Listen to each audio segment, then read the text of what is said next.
Alhamdulillah, syukurillah, ala nikmatillah, la haula wala quwwata illa billah. Yang terhormat Bapak Sudir selaku Kepala Sekolah SD Negeri Taman Sari, yang saya hormati calon guru penggerak Angkatan 8 Bapak Irwanto SPD MPD, yang saya hormati pula Bapak Ibu Guru SD Negeri Taman Sari. Pertama-tama marilah kita panjatkan puji syukur kehadirat Ilahi Rabbi yang mana pada siang hari ini kita masih diberi kesempatan sehat berkumpul dalam acara diseminasi atau pengembasan modul 1.4 budaya positif oleh calon guru penggerak Angkatan 8 yaitu beliau Bapak Irwanto. Izinkan saya sebagai moderator di sini untuk menyampaikan susunan acara pada diseminasi siang hari ini. Yang pertama, pembukaan.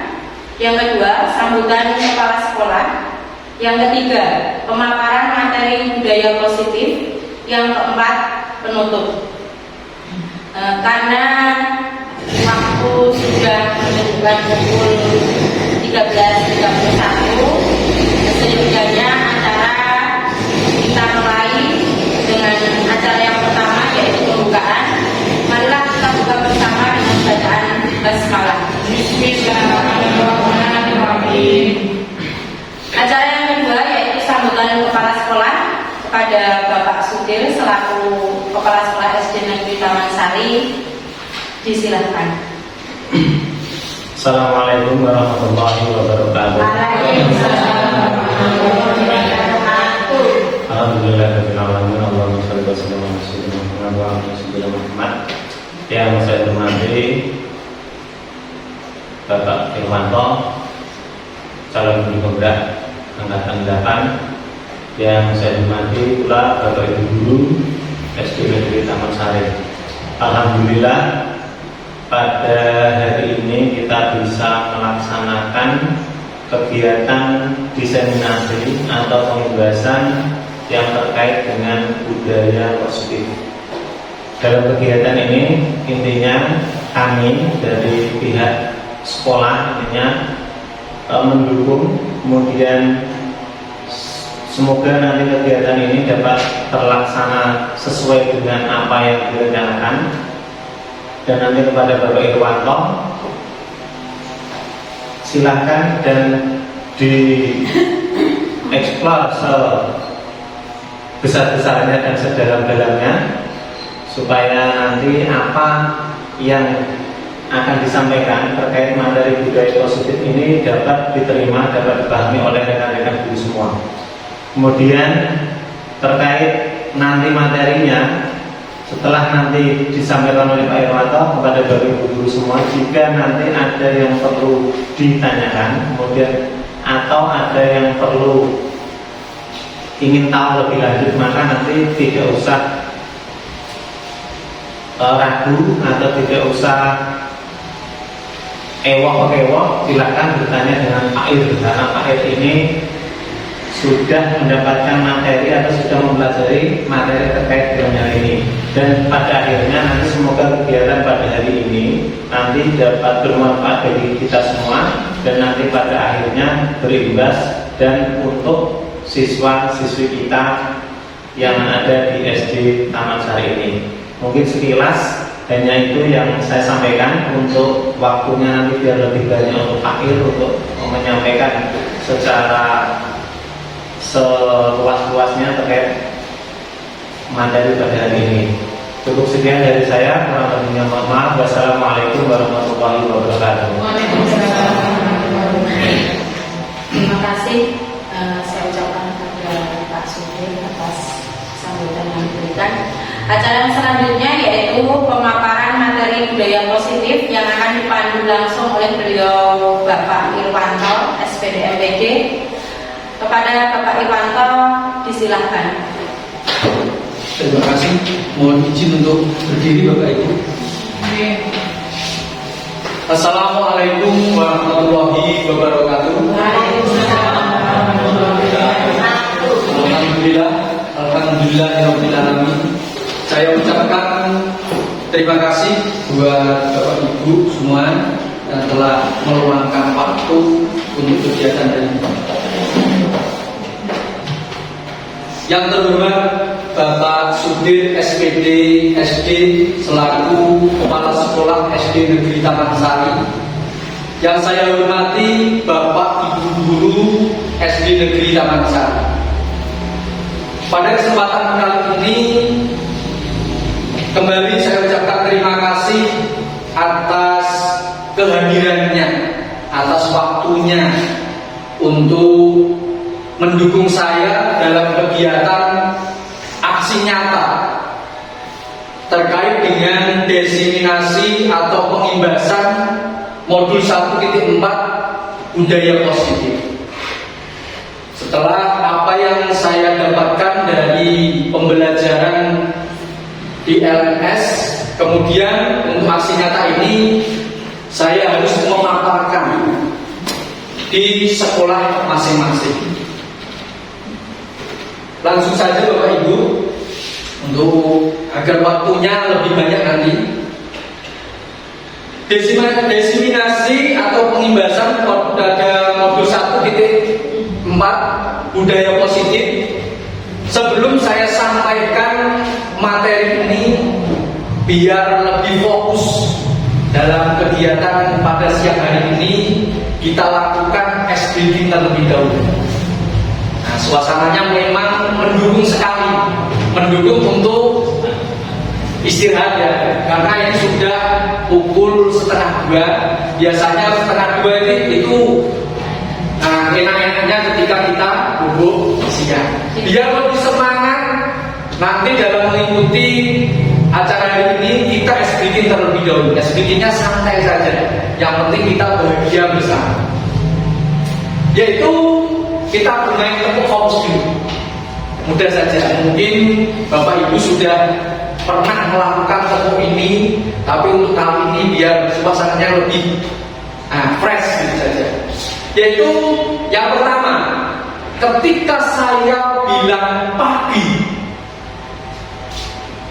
jadi semua tepuk sekali, pagi. Nah, kemudian ketika saya bilang siang, tepuknya 2 kali, siang. Kemudian ketika bilang sore, tepuknya 3 kali. Dan yang terakhir ketika malam hari, jangan pakai tepuk malam, diam saja. Ketika biar jiwanya itu berkumpul semua di sini. Nah, terkadang orang yang berada di sini, tapi pikirannya masih di sana. Wah, luas. Bagaimana suami saya, istri saya di rumah dan sebagainya. Biar fokus di sini. Kita fokus bersama-sama. Bisa kita mulai? Ya. Terima kasih. Dengarkan ya. Kita santai saja. Pagi. Luar biasa sekali. Saya kasih waktu semuanya. Santai saja. Kita lanjutkan. Siang, sore, malam. Mantap. Masih fokus, awal-awal masih fokus. Siap? Siap. Sore. Luar biasa. Pagi. Malam. Oh, ada yang gagal fokus. Di sini ada yang gagal fokus. Berarti pikirannya belum tertuju ke sini. Apa? Saya akan ulangi sampai fokus. Ulangi lagi, siap? Siang. Luar biasa. Sore. Pagi. Siang. Malam. Terima kasih.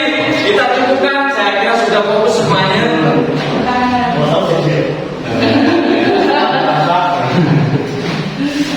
Juga saya memperkenalkan diri.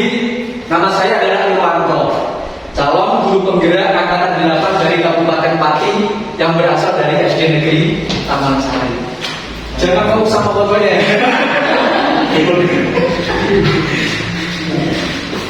Nah, ini adalah slogan atau slogan dari guru penggerak.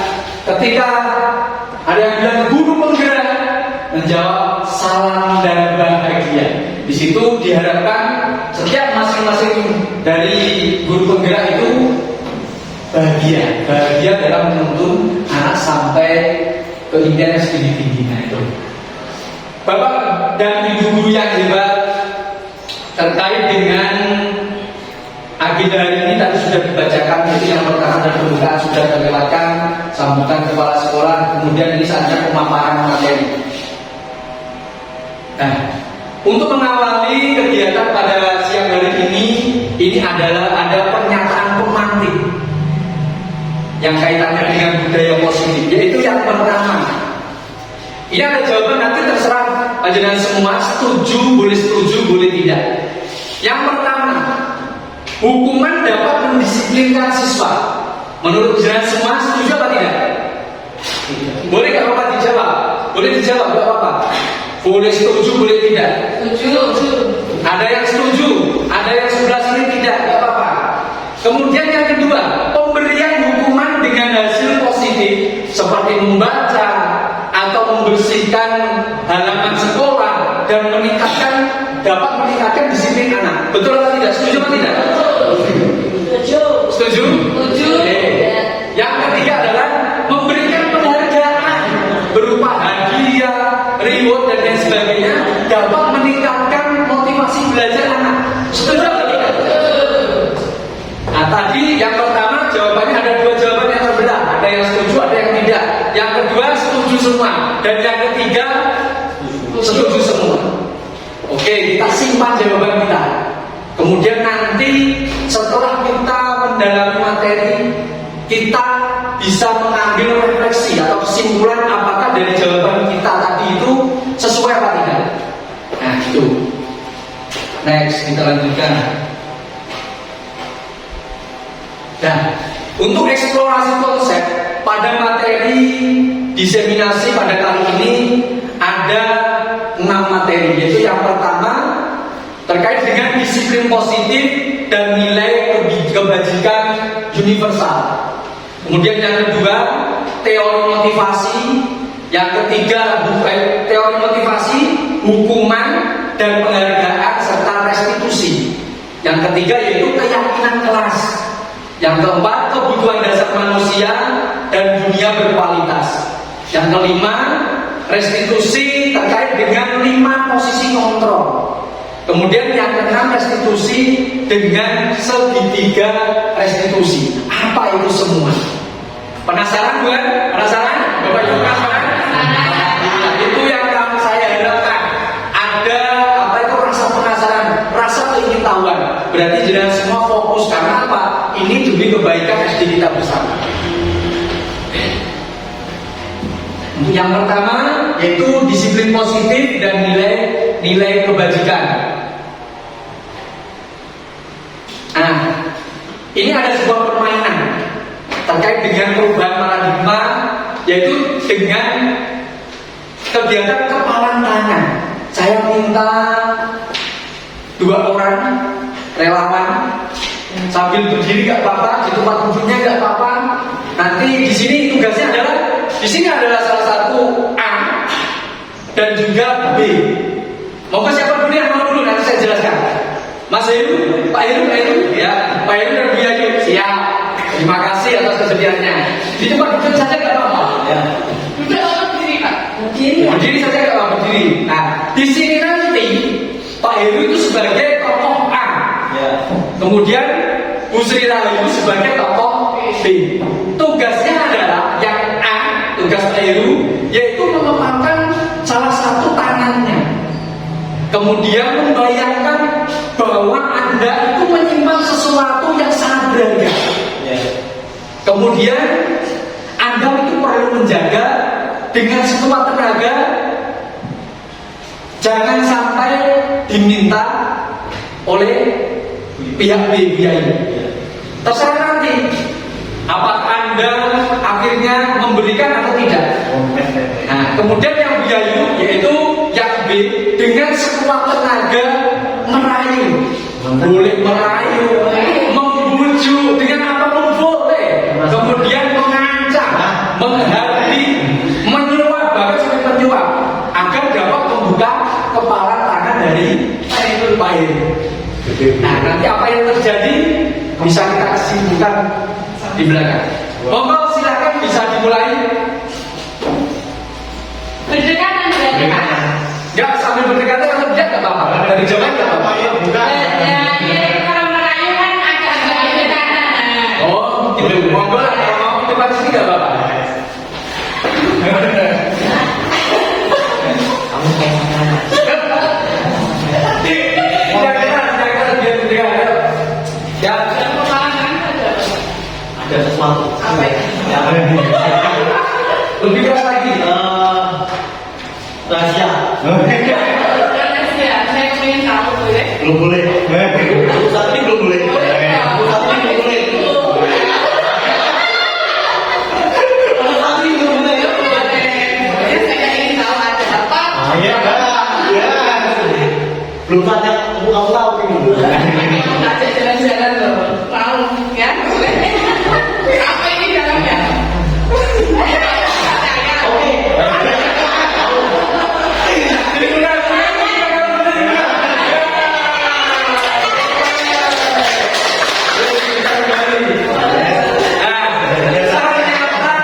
Imannya Pak Heri hanya seujung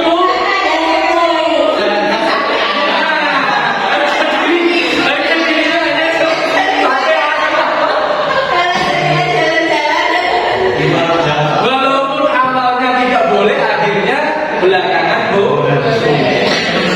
Nah, Kelemahannya sampai ayam. ya, dari kegiatan tadi, permainan tadi, ada beberapa pertanyaan memang. Pertanyaan pertama yaitu terkait boleh membuka apa tidak. Akhirnya bisa memberitahu, membuka, Pak Heru bisa membuka kepala kanan atau tidak. Nah, akhirnya Pak Heru kemudian membuka. Dan pertanyaan berikutnya terkait dengan yang tadi. Dari kegiatan tadi, sebenarnya yang menjadi kontrol itu siapa? Baru. Nah, semuanya tergantung sama Pak Heru. Akhirnya apa? Dia itu sebenarnya bisa memberikan sesuatu, boleh membuka atau menutup atau memberikan atau tidak, itu tergantung kontrol diri sendiri. Nah, jadi orang lain walaupun dengan memaksa, dengan apapun, ketika Pak Heru itu kontrolnya kuat, maka dia tidak akan bisa memberikan atau membuka atau memberikan rahasia yang ada di kepala kanan. Semua itu tergantung dari kontrol diri masing-masing. Nah, kemudian itu sesuai dengan teori kontrol menurut Dr. William Glasser, yaitu diri kita sendiri yang mampu mengontrol diri. Walaupun diberi rayuan atau apa itu ancaman dan lain sebagainya, ketika kita bisa mengontrol diri kita, maka kita tidak akan mungkin bisa memberikan secara cuma-cuma. Itu pun terjadi ketika kita berhadapan dengan murid. Akan tetapi menurut Dr. William Glasser tersebut, perubahan paradigmanya terkait dengan teori kontrol atau teori pilihan, semua awalnya itu teori kontrol, kemudian ada pembaruan yang disebut dengan teori pilihan atau ilusi kontrol. Itu terjadi miskomunikasi, miskonsepsi. Yaitu apa? Ilusinya yaitu yang pertama, guru mengontrol murid. Terkadang ketika keseharian, walaupun kita memberikan arahan kepada murid, akhirnya murid itu mau mengikuti arahan kita. Itu sebenarnya bukan karena kita bisa mengontrol murid tersebut, akan tetapi apa? Murid tersebutlah sebenarnya yang membuka diri untuk dirinya dikontrol. Seperti Pak Heru tadi, sebenarnya itu kuat, akan tetapi Pak Heru itu membuka diri, akhirnya terpancing kontrolnya, akhirnya apa? Membuka dengan sendirinya, ikhlas membukanya. Seperti itu juga yang dilakukan oleh murid. Murid itu bisa, dia itu mengontrol dirinya jika tidak mau melaksanakan. Itu miskonsepsinya seperti itu. Yang kedua yaitu ilusi bahwa kritik dan membuat orang merasa bersalah dapat menguatkan karakter. Terkadang seperti ini, misalnya ada suatu ketika anak, apakah kamu tidak kasihan dengan Pak Guru atau Bu Guru? Ketika kamu bandel sampai bertindak yang negatif, yang akhirnya membawa nama Bu Guru sebagai wali kelasmu, kemudian nama sekolah dan lain sebagainya, itu namanya membuat orang merasa bersalah. Sebenarnya orang tersebut tidak mau mengikuti, akan tetapi karena merasa kasihan, iba atau merasa bersalah dalam dirinya, akhirnya mengikuti kita. Nah, kemudian yang ketiga yaitu ilusi bahwa semua penguatan positif, efektif dan bermanfaat. Padahal terkadang manfaat dan tidaknya itu, bermanfaat dan tidaknya, setiap orang kan berbeda-beda. Terkadang kebutuhan kita belum tentu sesuai dengan kebutuhan orang lain. Menurut kita itu bermanfaat, tapi belum tentu bagi orang lain bermanfaat. Dan yang terakhir, yang keempat adalah ilusi bahwa orang dewasa memiliki hak untuk memaksa. Itu miskonsepsinya. Terkadang sebagai guru, ketika kita mengajar walaupun itu demi kebaikan, kebaikan menurut kita, tapi belum tentu kebaikan buat anak. Itu adalah miskonsepsi terkait dengan teori kontrol, pemahaman teori kontrol tersebut. Kemudian, bagaimana seseorang bisa berubah dari paradigma stimulus respon, seperti tadi adalah stimulus respon, kemudian kepada pendekatan teori kontrol menurut Stephen R. Covey. Nah, di sini terkait dengan stimulus responnya, yaitu realita atau kebutuhan kita sama. Terkadang kita kan berpendapat bahwa semuanya, setiap guru atau setiap murid kebutuhannya itu sama, belajar dan belajar. Tetapi pemahaman pandangan dari teori kontrol itu berbeda. Realitanya adalah kebutuhan kita itu berbeda. Kemudian yang kedua, dari stimulus responnya semua orang melihat hal yang sama. Tapi menurut teori kontrol, setiap orang memiliki gambaran yang berbeda. Contoh saja misalnya gajah.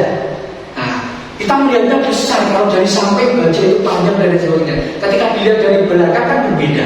Itu gambarnya setiap orang teori kontrol tersebut memaknainya itu berbeda. Kemudian kita mencoba merubah agar berpandangan sama dengan kita. Ketika mencoba dengan tadi merayu dan lain sebagainya, memberikan stimulus dan lain sebagainya agar berpandangan seperti kita. Tapi pandangan teori kontrol itu kita berusaha memahami pandangan orang lain itu tentang dunia luas berarti.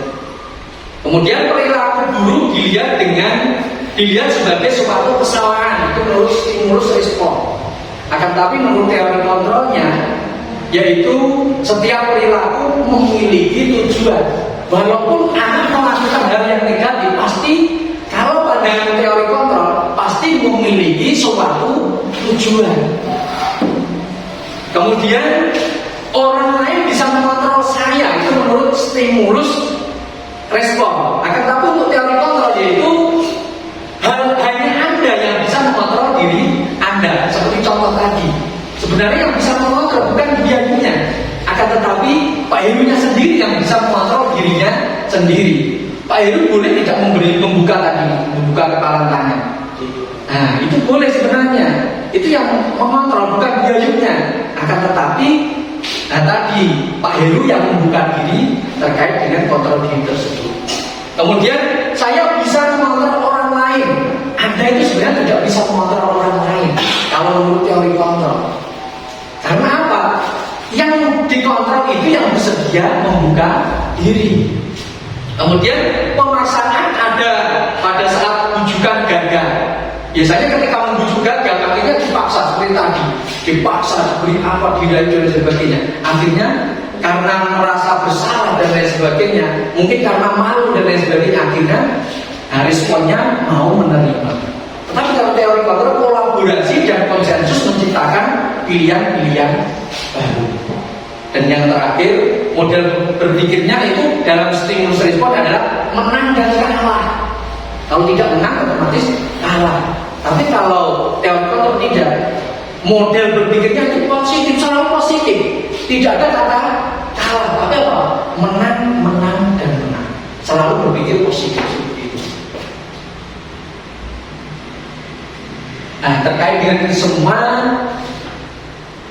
sebelum kita membahas apa apa itu tentang disiplin, kita bisa merefleksi terlebih dahulu Pak Ibu. Apakah kita sudah berhasil menciptakan lingkungan positif di sekolah kita?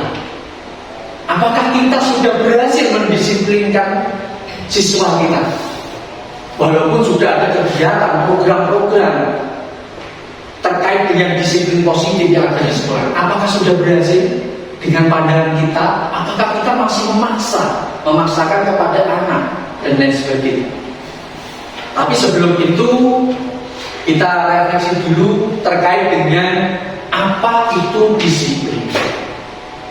Disiplin itu berasal dari bahasa Latin disiplina, yang artinya adalah belajar. Makna asal dari kata ini adalah berkonotasi dengan disiplin diri dari murid atau murid Sokrates dan Plato.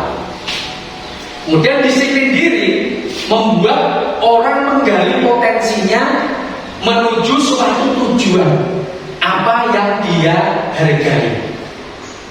Kemudian akan tetapi dalam budaya kita, makna kata disiplin telah berubah menjadi sesuatu yang dilakukan seseorang pada orang lain untuk mendapatkan kepatuhan. Biasanya itu kita sering kegiatan disiplin dengan cara apa? Memaksa terkadang.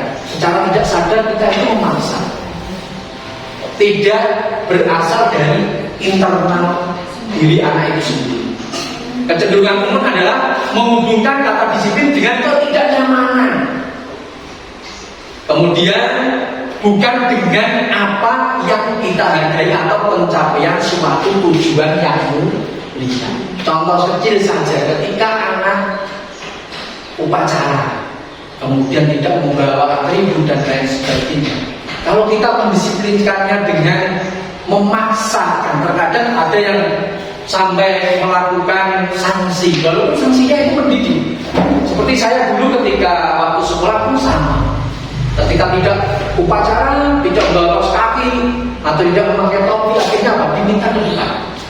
Kemudian setelah itu katanya diberi sanksi yang positif berupa misalnya membersihkan halaman kotor. Nah sebenarnya itu bukan tujuan dari disiplin tersebut, bukan tujuan yang mulia. Nah, berikutnya adalah terkait dengan tujuan mulia. Tujuan dari tujuan mulia itu adalah nilai-nilai kebajikan yang universal. Apa itu nilai-nilai kebajikan universal? Yaitu sifat positif manusia yang merupakan tujuan mulia yang ingin dicapai setiap individu. Nah, setiap manusia pasti memiliki tujuan yang mulia.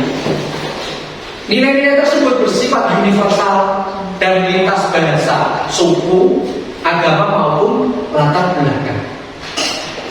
Setiap perilaku atau perbuatan memiliki suatu tujuan. Itu menurut teori atau menurut Dr. William Glasser. Kemudian dengan mengaitkan nilai-nilai kebajikan yang diyakini seseorang, maka motivasi intrinsipnya akan terbangun sehingga menggerakkan motivasi dari dalam untuk dapat mencapai tujuan mulia yang diinginkan. Itu menurut Diana Gosen. Nah, nilai-nilai atau tujuan mulia tersebut yang ingin dicapai yaitu dikenal dengan profil pelajar Pancasila yang dengan semua sudah diajarkan, ditanamkan kepada anak didik kita. Yaitu yang pertama yaitu terkait dengan nilai kebajikannya adalah beriman, bertakwa kepada Tuhan yang Maha Esa dan berakhlak mulia.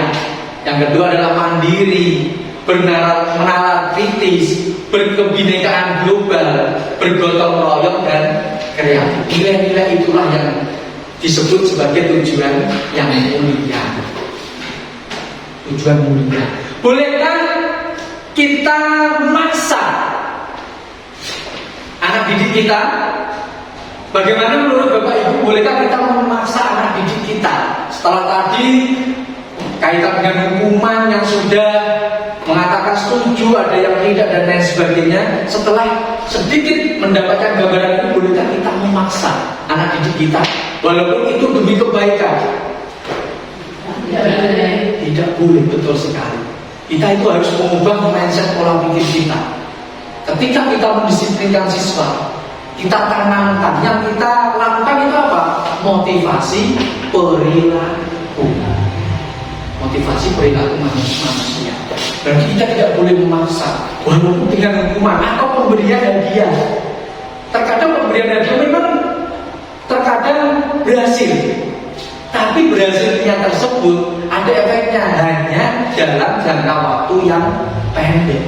Setelah itu kembali lagi ke setelan awal. Yang diharapkan disiplin di sini adalah tertanam dari dalam hati.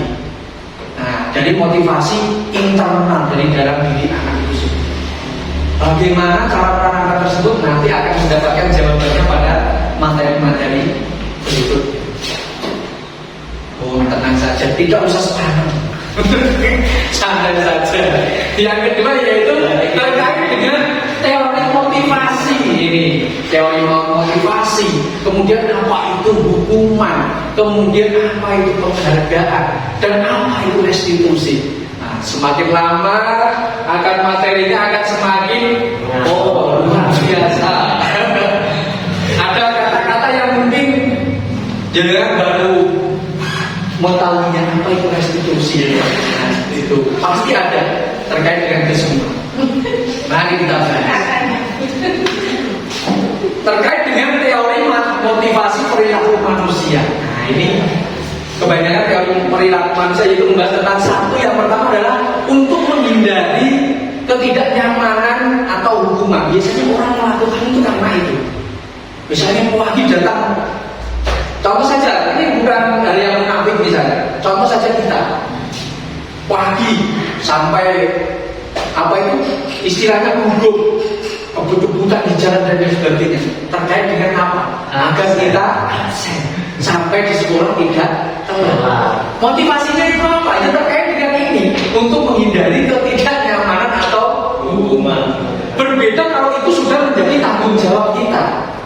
Nah, itu motivasi dari internal kita sendiri. Pasti kita tidak akan oyak-oyak tersebut. Walaupun seperti yang berbicara itu seperti biasanya seperti itu. Nah, itu adalah motivasi eksternal, berarti otomatis itu motivasinya berasal dari luar karena tidak nyaman, takut kena hukuman. Nah, khawatir ketika absen nanti ada potongan, ada yang dipotong. Rumput di depan maksudnya yang dipotong.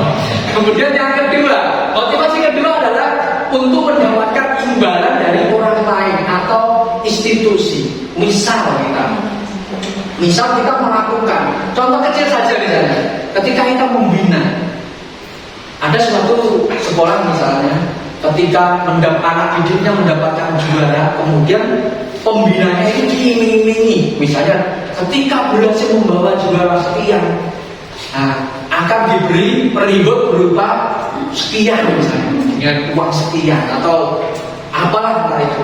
Iming-iming kita nanti jalan-jalan dan lain sebagainya seperti itu. Itu berarti motivasinya bukan dari internal diri kita, tetapi motivasinya dari eksternal. Itu kebanyakan yang terjadi. Kemudian yang ketiga, yaitu untuk menghargai diri sendiri. Ini berbeda dari dua motivasi tersebut, yaitu untuk menghargai diri sendiri. Ketika tadi misalnya kita berangkat karena menghargai diri kita, tugas kita sendiri, akhirnya apa muncul? Tanggung jawab, disiplin dan lain sebagainya. Itu adalah untuk menghargai diri kita sendiri sebenarnya. Kalau setiap orang memiliki rasa tersebut, motivasi tersebut, saya yakin dunia ini akan damai, aman, sentosa. Tidak ada orang yang korupsi misalnya, walaupun korupsi waktu seperti kita misalnya. Kita kalau nah, setelah tadi sudah mempelajari apa itu terkait dengan motivasi, teori motivasi, yang kedua adalah hukuman. Nah, di sini adalah bentuk pendisiplinan murid yang tercipta dari kondisi negatif. Adakah hukuman yang positif? Sebenarnya yang namanya hukuman kebanyakan itu identik dengan negatif, walaupun merujuknya ingin positif, tapi namanya hukuman tetap negatif. Tidak ada bonus boleh. Ya, ciri-ciri hukuman. Nah, ciri-ciri bagaimana? Apa dari ciri-ciri hukuman tersebut? Yaitu yang pertama, tidak terencana. Nanti tiba-tiba, hukuman itu tiba-tiba. Misal, anak datang terlambat, tapi sebelumnya belum ada kesepakatan kelas misalnya. Tiba-tiba anak datang terlambat, kemudian kita hukum. Lari lapangan atau bersihkan sampah di halaman ini sampai bersih. Seperti itu. Itu namanya hukuman karena tiba-tiba tidak terencana. Beda lagi nanti ketika sudah ada kesepakatan, nanti ada penjelasannya. Kemudian bersifat satu arah dari guru, tidak melibatkan murid. Hukuman itu langsung dari guru yang memberikan, dari kita. Itu namanya hukuman. Kemudian tidak ada kesepakatan antara guru dan murid. Namanya hukuman itu seperti tadi, tiba-tiba tidak ada kesepakatan dari kedua belah pihak. Kemudian yang ketiga adalah yang keempat, dapat berupa fisik, psikis melalui perkataan. Ini yang paling bahaya. Nah, ketika terjadi hal ini itu yang paling berbahaya. Efeknya bisa panjang ini, bisa berupa fisik. Terkadang nggak tahu kalau anaknya itu lemah jantung atau apa, suruh lari ke keliling lapangan misalnya. Efeknya akan lebih bahaya. Kemudian apa? Psikis anak juga akan melalui perkataan. Kadang kamu dasar, kamunya pintar, gitu. Nah itu pun efeknya sampai kapanpun akan selalu diingat gara-gara pintarnya tadi. Nah, kemudian yang terakhir adalah tidak ada korelasi kesalahan dan solusi. Tidak ada solusi kalau hukuman tidak ada solusi. Kemudian konsekuensi, inilah bedanya konsekuensi.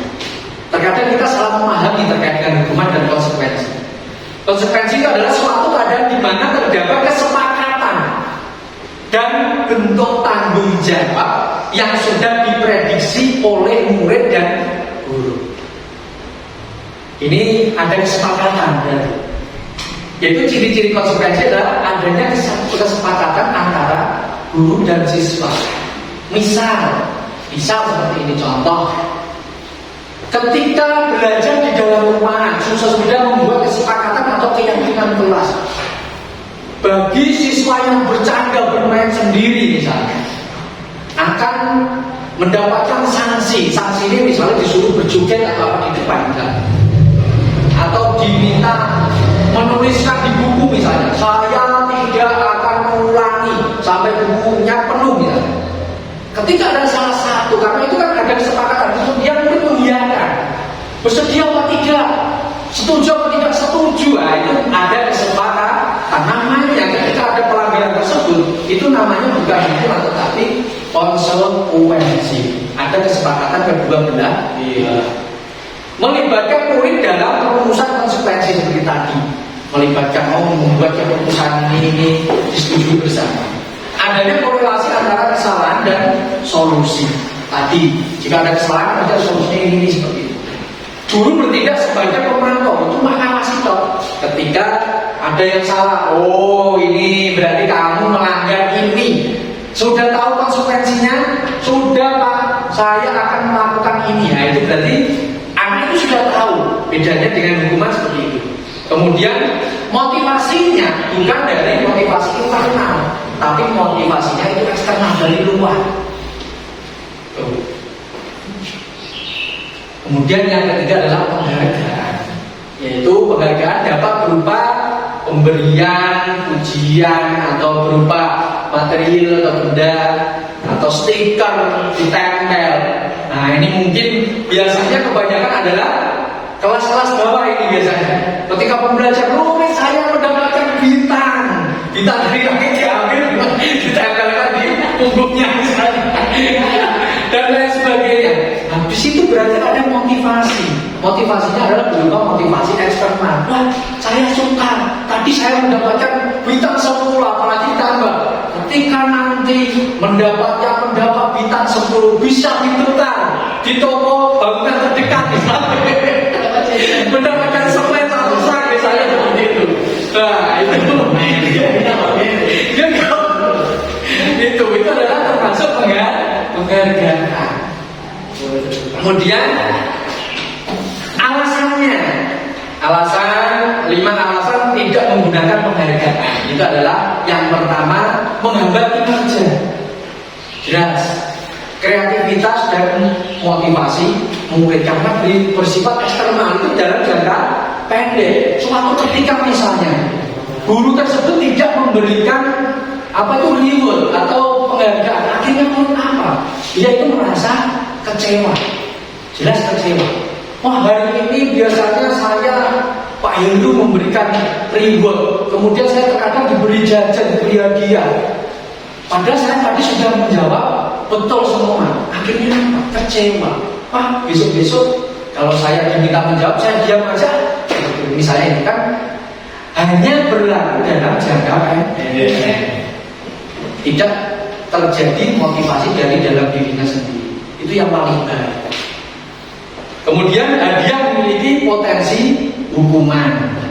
Yang berikutnya menyebabkan putusnya hubungan sosial. Seperti tadi ketika kecewa dengan Pak Heri. Kemudian membuat gagal menemukan sumber masalah dan penyelesaian. Dan yang terakhir kehilangan motivasi intrinsik jangka panjang.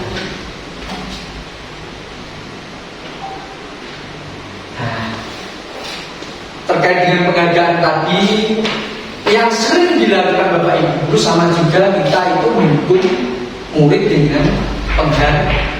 Bahwa penghargaan berlaku sama dengan hukuman dalam arti meminta atau membujuk seseorang melakukan sesuatu untuk memenuhi suatu tujuan tertentu dari orang yang meminta atau membujuk. Dorongannya itu bersifat eksternal dari luar. Karena dibujuk seperti tadi, dibujuk sate ayam akhirnya mau. Kalau besok-besok gak ada sate ayam, gak mau. Akan kecewa. Kemudian akibatnya menimbulkan faktor ketergantungan. Setiap hari ya tergantung tadi. Kalau gak ada penghargaannya, ya malas. Akhirnya itu yang bahaya. Beberapa dampak dari pemberian penghargaan yaitu adalah pengaruhnya jangka pendek dan jangka panjang. Anak ketika setiap hari, misalnya contoh saja sebagai orang tua di rumah, misal, tolong berikan saya bumbu masak. Ketika itu ada uang kembaliannya atau tidak? Seperti terkadang anak nggak minta tapi diajarkan langsung. Nanti uang kembaliannya bisa kamu gunakan untuk jajan. Besoknya seperti itu. Akhirnya apa? Ketika orang tua tidak memberikan uang, akhirnya tidak ada motivasi untuk tersebut. Akhirnya apa? Tidak mau untuk melakukan hal tersebut. Itu efeknya. Kemudian penghargaan menghukum. Penghargaan mengurangi ketepatan. Lanjutnya adalah penghargaan tidak efektif karena sifatnya hanya jangka pendek saja dan penghargaan bisa merusak hubungan seperti tadi. Dijanjikan misalnya tadi Pak Heru dijanjikan Bu Yayu ketika sudah diberi tadi diperlihatkan rahasianya misalnya, akhirnya apa? Tidak dilaksanakan penghargaannya, akhirnya ya Pak Heru kecewa, bahkan bisa membuat permusuhan. Selanjutnya yaitu penghargaan menurunkan kualitas, yaitu penghargaan mematikan juga kreativitas juga. Yang terakhir adalah penghargaan mengurangi motivasi intrinsik. Awalnya anak tersebut memiliki motivasi intrinsik, sadar atau kewajibannya. Tetapi gara-gara tadi ada motivasi eksternal terkait dengan penghargaan, akhirnya anak lupa yang terkait dengan motivasi intrinsiknya.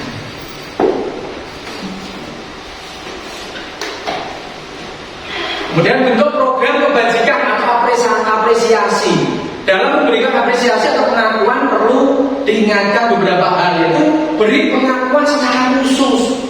Ketika ada salah satu anak misalnya berhasil mengerjakan sesuatu, jangan sampai kita sebagai guru itu menyampaikan, ini loh Mas Amar anaknya pandai.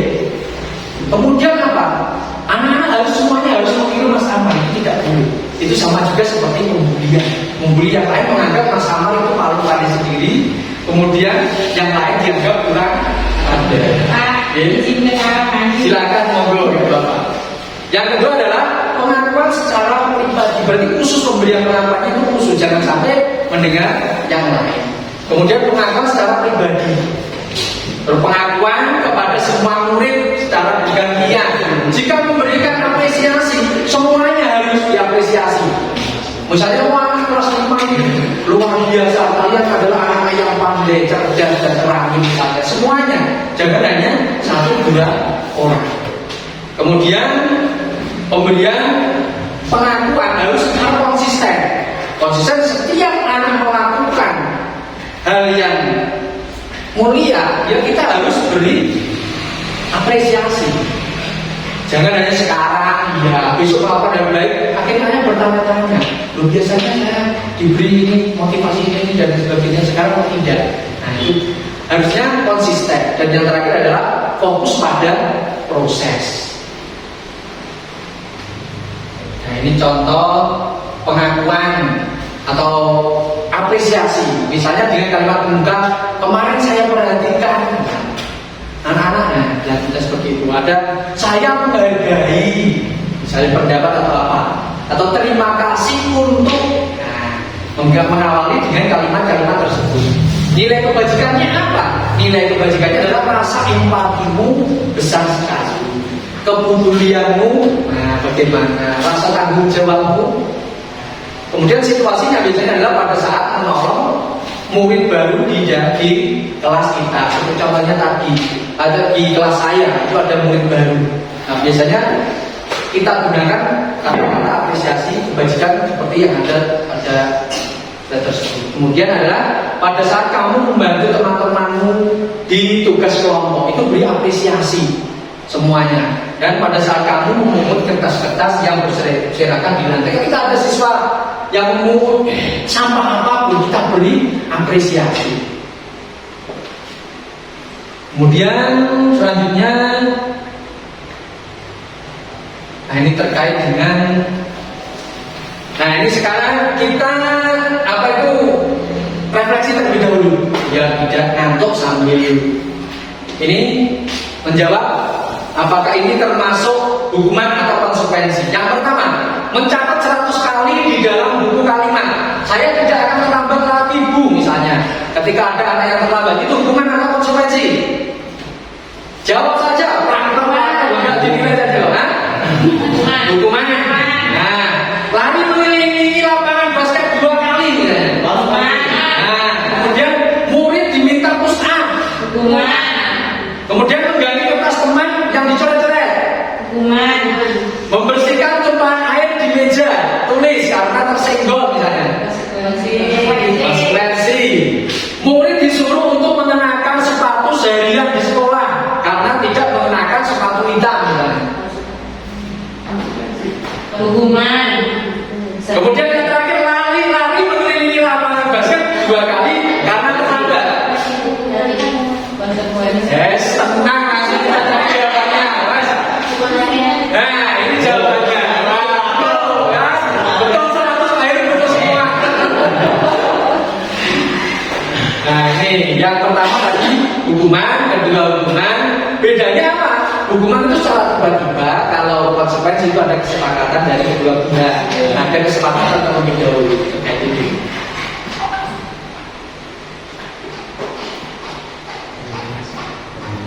Masih panjang. Restitusi. Apa itu restitusi? Tadi mungkin ada yang penasaran. Restitusi. Nah, restitusi adalah proses menciptakan kondisi bagi murid untuk memperbaiki kesalahan mereka. Nah ini yang paling penting. Nah, terkadang ketika ada anak yang melakukan kesalahan, bagaimana cara kita untuk menanganinya dan menggunakan ini restitusi, sehingga mereka bisa kembali pada kelompoknya dengan karakter yang lebih kuat, tidak sampai down. Anak itu tidak sampai down atau pesimis terkadang, merasa dikecilkan dan sebagainya. Nah biasanya restitusi juga merupakan proses kolaboratif yang mengajarkan murid untuk mencari solusi untuk masalah mereka. Nah, terkadang kan ada yang bermasalah. Nanti akan ada contohnya nanti. Contoh terkait restitusi.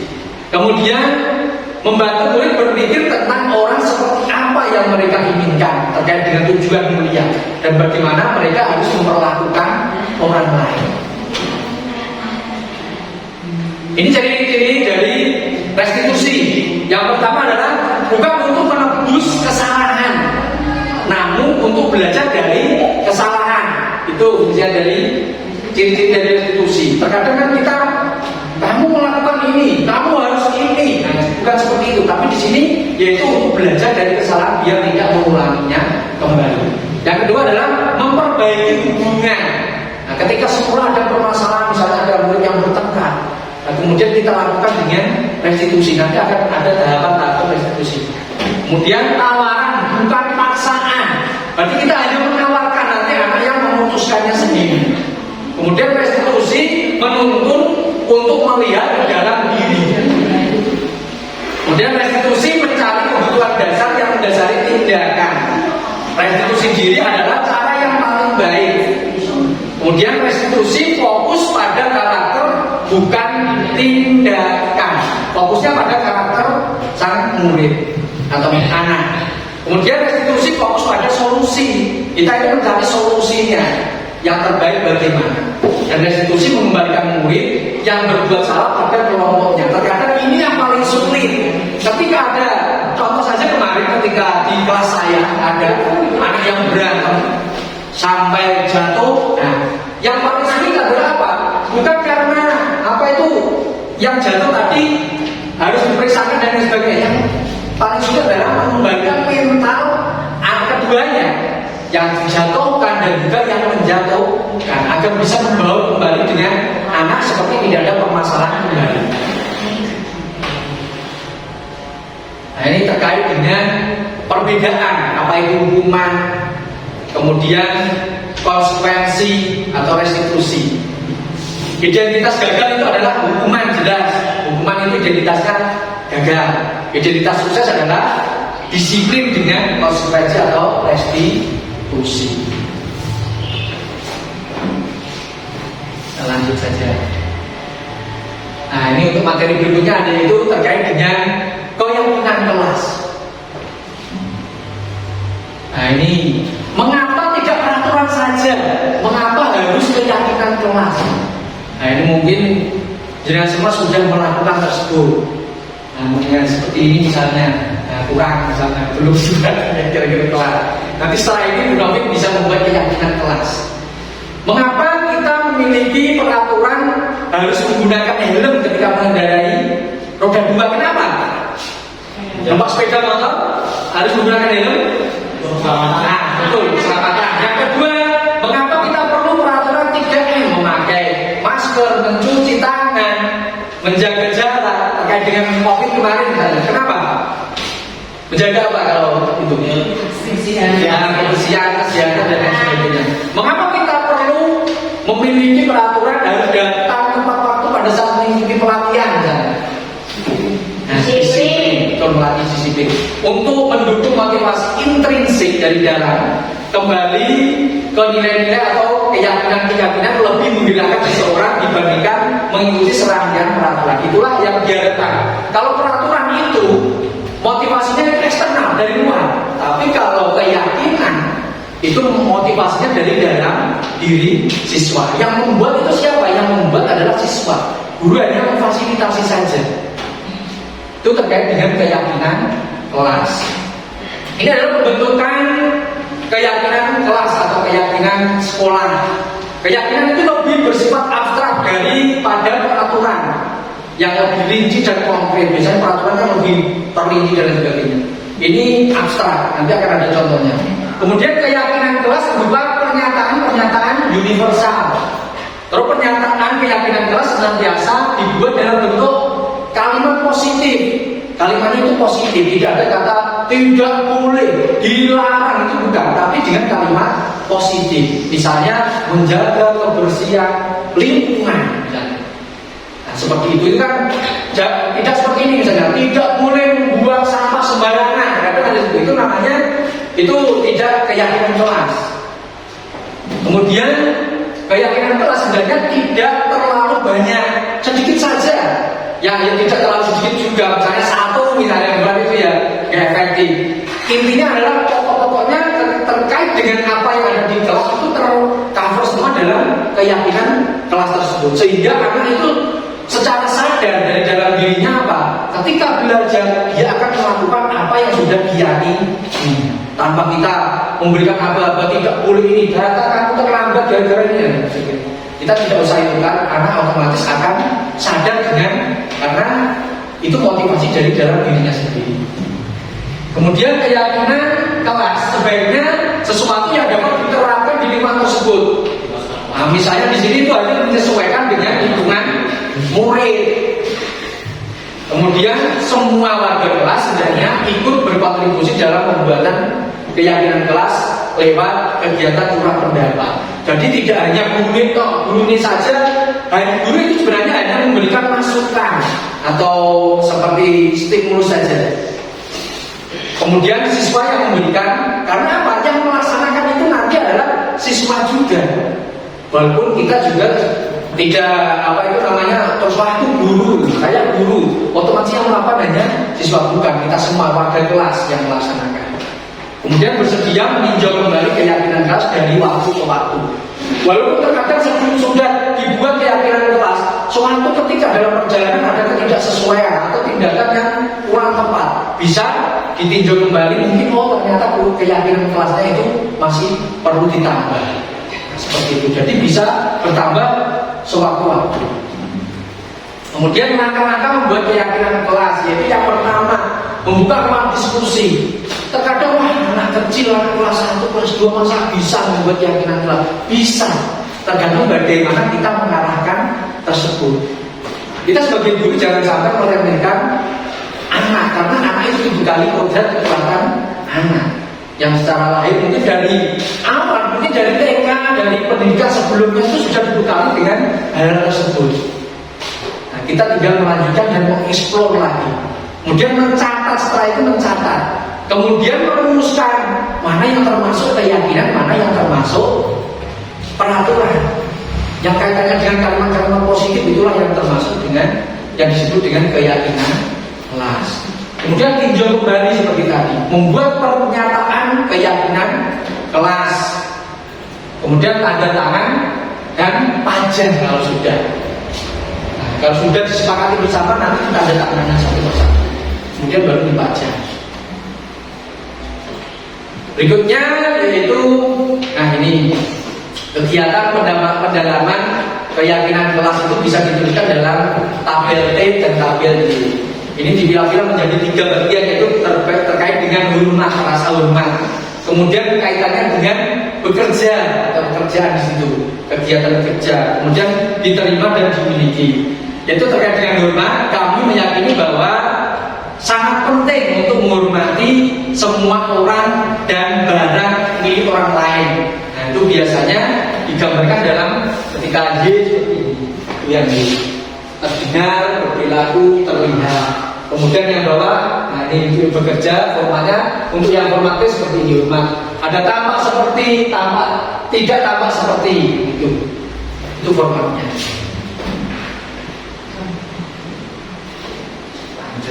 Ya ini contohnya. Hormat, saya hormat di situ ada terdengar, misalnya satu orang berbicara, yuk saya bantu misalnya. Itu kan kaitannya dengan menghormati ya. Kemudian kita bisa selesaikan ini bersama. Terima atau tolong, terima kasih atau tolong ya, atau permisi, itu kan kaitannya dengan rasa hormat. Yang terdengar, misalnya terdengar itu yang diucapkan berupa audio. Yang terlihat, kaitannya dengan yang terlihat itu apa? Sebab yang terlihat misalnya berempati terhadap perasaan orang lain. Misalnya kita melakukan sesuatu, apakah ini menyinggung orang lain atau tidak? Itu termasuk yang hormat yang terlihat. Dan yang berperilaku kaitannya dengan senyum ramah, tindakan seperti itu, memberikan salam hormat, menjelaskan tangan di dada saling dan lain sebagainya. Kalau tampak dan tidak tampak dengan tabel T-nya, yaitu udah tempat waktu. Yang tidak tampak otomatis apa? Sering hadir terlambat.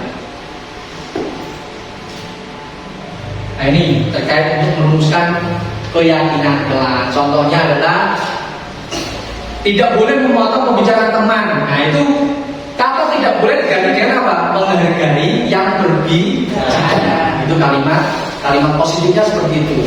Ada kata dilarang tidak boleh, itu tidak termasuk, itu termasuk peraturan gitu.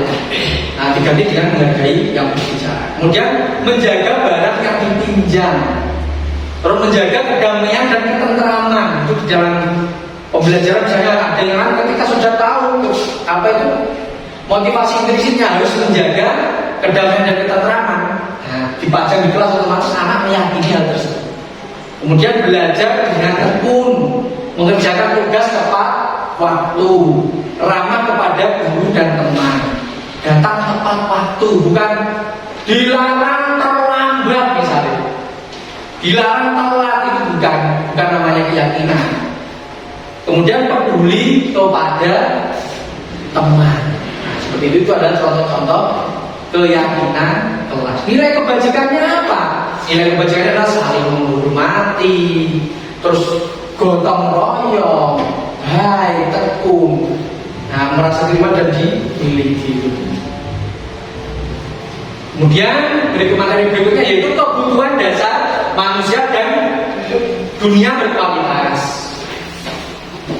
Kebutuhan dasar manusia itu ada 5. Yang pertama adalah kasih sayang dan rasa diterima. Setiap orang pasti memiliki itu.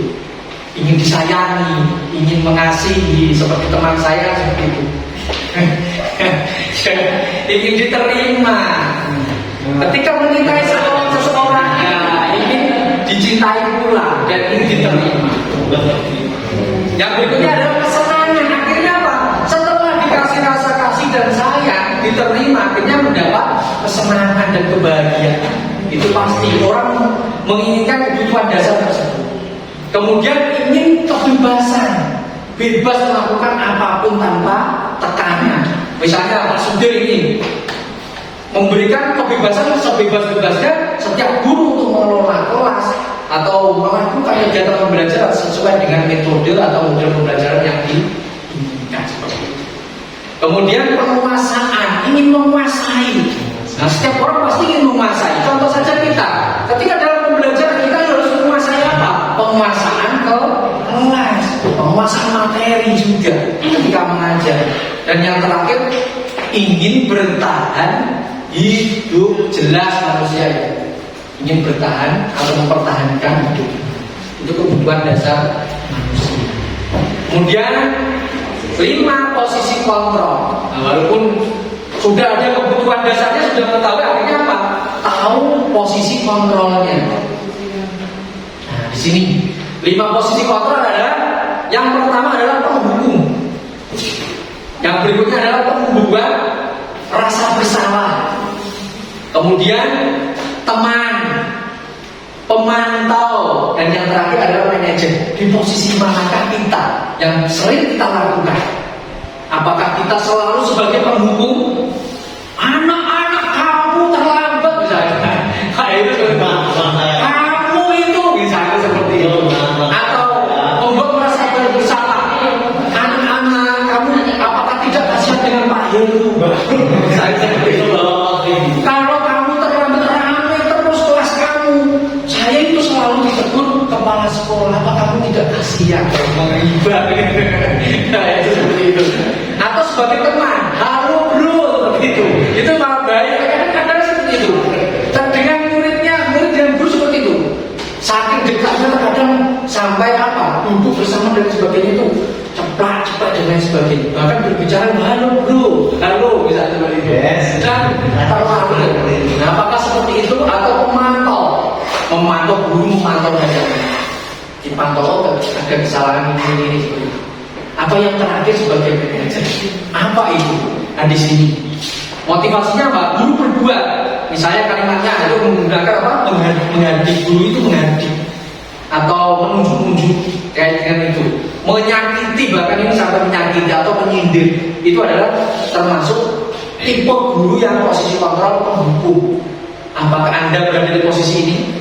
Atau ketika pembuat rasa bersalah, contohnya adalah berceramah dan mengatakan seharusnya, atau bapak atau ibu kecewa dengan apa yang telah kamu lakukan, itu membuat anak merasa bersalah.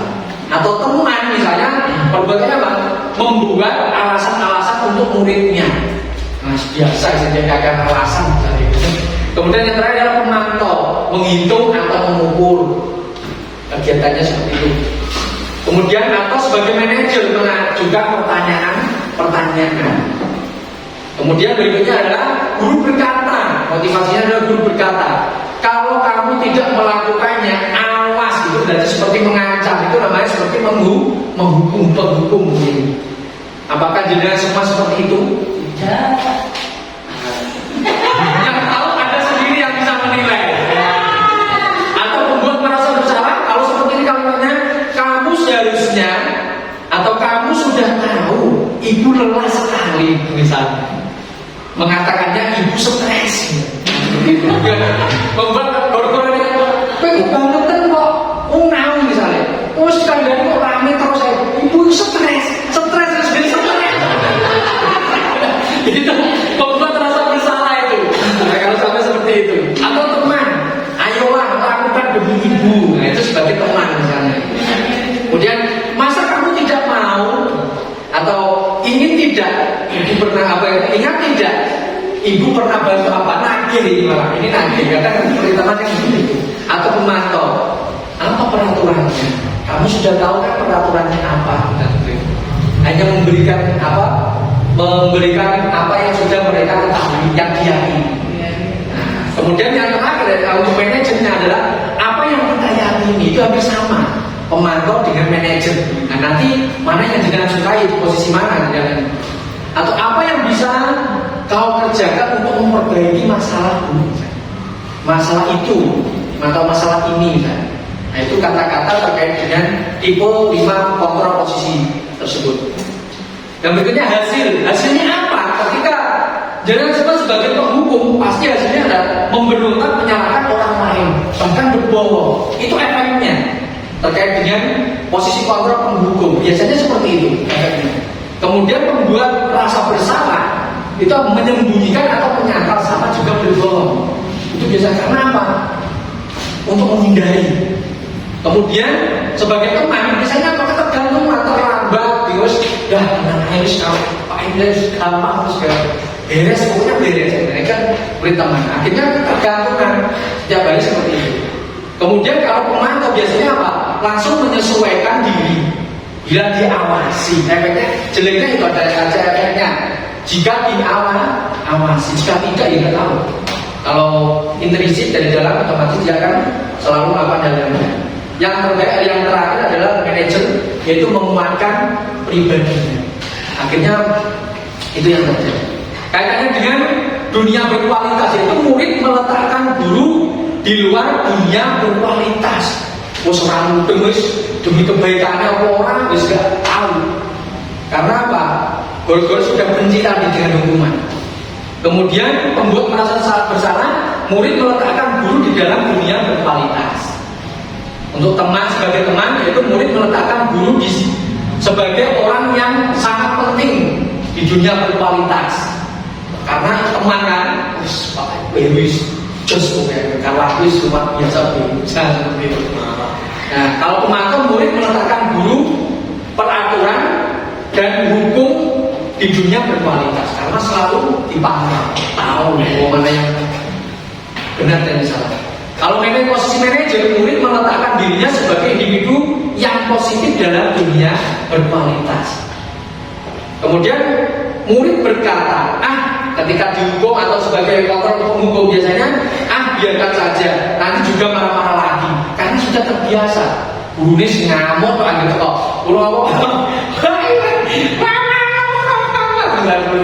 itu kaitannya dengan penghukum. Kemudian pembuat bersalah biasanya apa?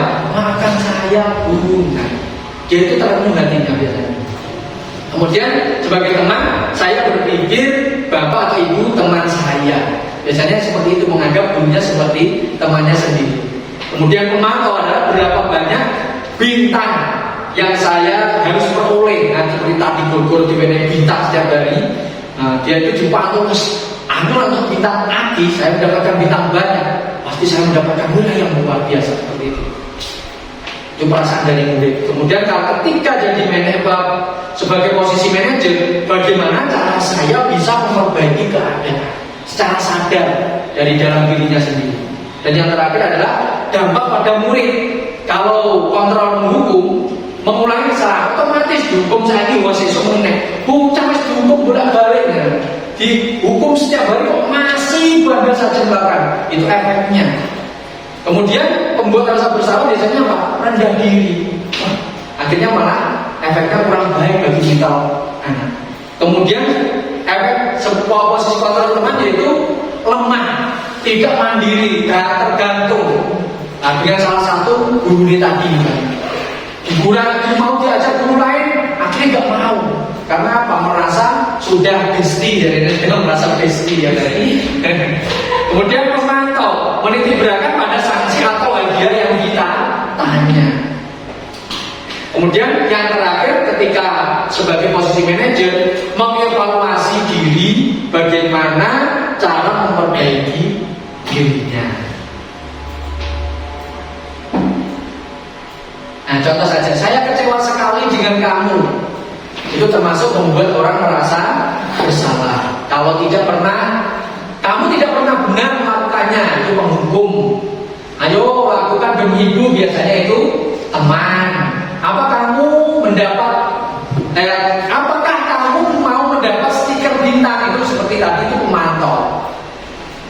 Yang berikutnya adalah bagaimana kamu bisa menyelesaikan masalah ini. Itu posisi kontrol dulu sebagai manajer. Dan yang terakhir, kamu selalu yang paling terakhir. Itu biasanya menghukum.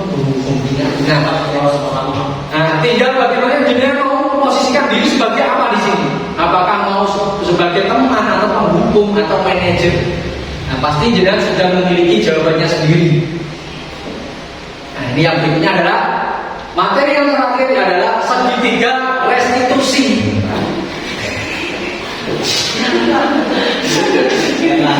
Nah, ini segitiga restitusi, yaitu yang pertama menstabilkan identitas, yaitu setiap orang pasti pernah melakukan kesalahan itu biasanya. Cara untuk menanam apa itu memberikan seperti itu. Apa itu mesti kata-katanya adalah setiap orang pasti pernah melakukan kesalahan. Kemudian kamu bukan satu-satunya yang pernah melakukan ini. Kemudian yang kedua adalah validasi kebutuhan. Kamu tentu punya alasan mengapa melakukan itu. Kemudian adakan cara yang lebih efektif untuk mendapatkan apa yang kamu butuhkan. Misalnya sudah melakukan kesalahan, tanggapan yang pertama kali kita lakukan seperti itu. Kemudian menanyakan keyakinan apa yang sudah dibentuk, yaitu nilai-nilai apa yang telah kita sepakati. Kemudian kamu ingin menjadi orang yang seperti apa? Nah, itu kaitannya dengan segitiga restitusi. Ini lebih jelasnya ini. Yang pertama adalah menstabilkan identitas, yaitu untuk membuat anak merasa yang merasa gagal karena berbuat salah menjadi positif terhadap dirinya. Ini yang paling sulit. Biasanya ketika anak melakukan kesalahan, untuk mengembalikan mentalnya itu yang sulit. Maka dari itu kita menggunakan segitiga restitusi ini. Yang pertama yaitu menstabilkan identitas, mengembalikan kembali kepercayaan diri anak. Yaitu dengan guru menggunakan kata-kata seperti tersebut. Berbuat salah itu hal yang manusiawi. Berarti biasa dilakukan, setiap orang pasti pernah melakukan kesalahan. Tidak ada manusia yang sempurna. Bapak ibu juga berbuat salah. Kemudian kita pasti bisa menyelesaikan permasalahan ini. Intinya apa? Seperti memupuk rasa percaya diri lah, mengembalikan tersebut. Bapak ibu tidak tertarik untuk mencari tahu siapa yang benar dan salah. Tapi biasanya tidak seperti itu. Kalau kita mengutuk kan jadi gitu. Sini duduk. Dari tadi Apa alasanmu? Apa alasanmu? Nah, seperti itu biasanya. Jangan diulang karena itu bisa membuat pemintanya semakin down. Nah, di sini ada bapak ibu tidak tertarik untuk mencari tahu siapa yang benar, siapa yang salah. Bapak ibu lebih tertarik untuk menyelesaikan masalah. Berarti kita kata-katanya itu lebih ke arah yang positif lah. Kalau kamu menyalahkan dirimu sendiri terus menerus, apakah kamu bersikap baik pada dirimu sendiri? Nah, itu juga kata-kata yang positif. Kemudian yang berikutnya yaitu validasi kebutuhan, yaitu membantu murid mengenali basic need atau kebutuhan dasar yang ingin dipenuhinya ketika melakukan kesalahan itu. Pada dasarnya setiap tindakan manusia tujuannya adalah memenuhi kebutuhan dasar, apakah itu penguasaan, kebebasan, kasih sayang, dan rasa diterima atau kesenangan atau bertahan hidup. Kita perlu menggali kebutuhan apa yang kenapa sampai melakukan hal tersebut. Biasanya guru berkata kamu bisa saja kan melakukan hal yang lebih buruk, tapi kamu tidak melakukannya. Kamu pasti punya alasan mengapa melakukannya atau apa yang penting bagi kamu. Kamu boleh tetap berusaha menjaga sikapmu itu, tapi tambahkan sikap yang lain yang baru. Maukah kamu belajar cara lain untuk mendapat yang kamu butuhkan tanpa harus misalnya memukul atau melakukan kegiatan negatif? Apakah kamu bisa melakukan dengan baik besok lagi misalnya, atau dengan lebih baik besok lagi misalnya? Nah, jadi motivasi kedua berdoa masih aman.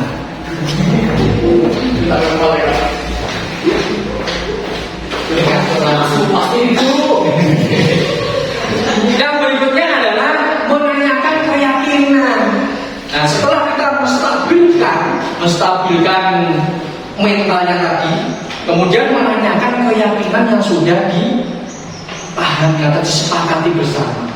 Anak melihat kesalahannya dihubungkan dengan norma sosial dan nilai-nilai yang mendasari manusia berinteraksi dengan orang lain. Misalnya, apa nilai yang kita percayai di kelas kita atau di sekolah kita? Misalnya percaya kita sesama teman harus saling menyayangi, menghormati atau menghargai. Ditanyakan. Nah, nanti anak akan menjawab seperti itu karena sudah diyakini.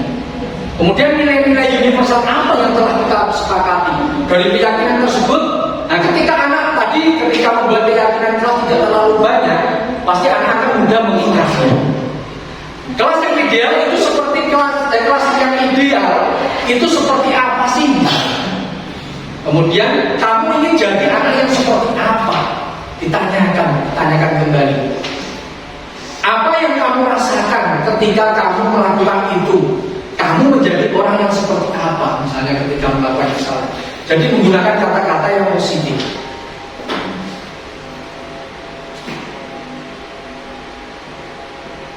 Nah, ini ada salah satu kasus.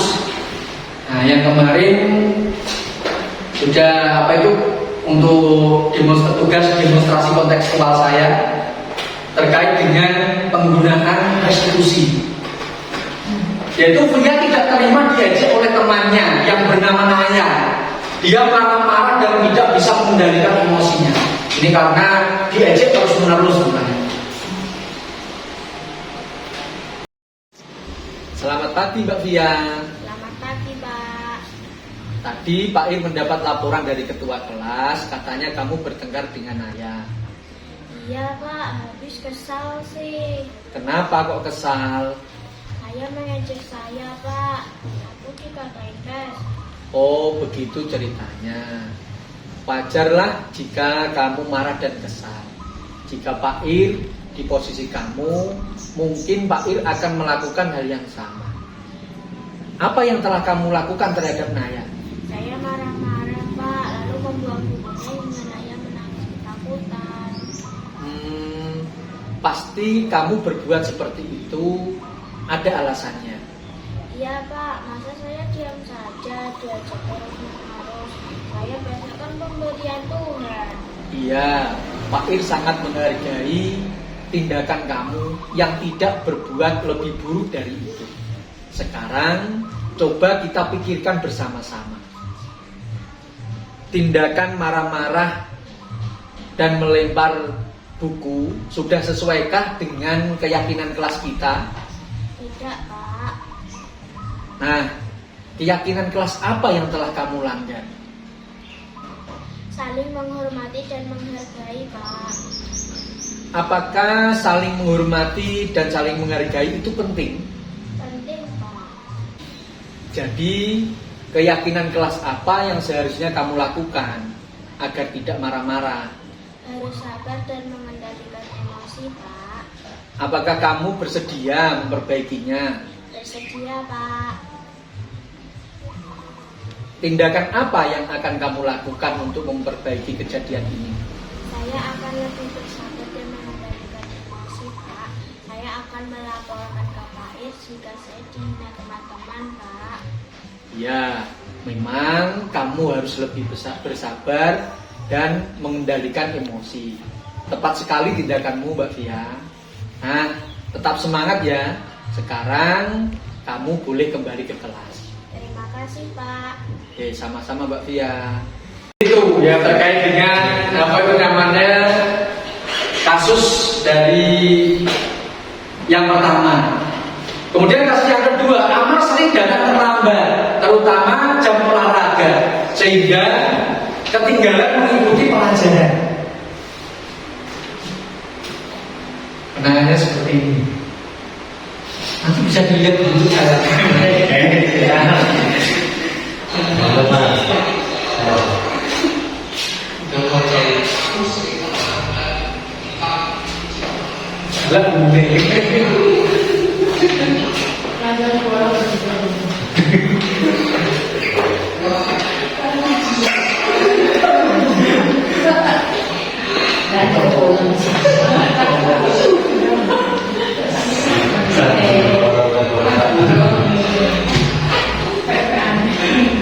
fokus ini.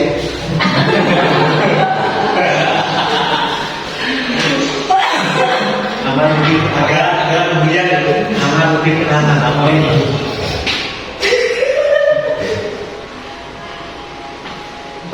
Rumah produksi SDR atau Leri?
Setelah kita mendengar, memperhatikan terkait dengan materi yang sudah tersampaikan tadi, mulai dari yang pertama apa tadi?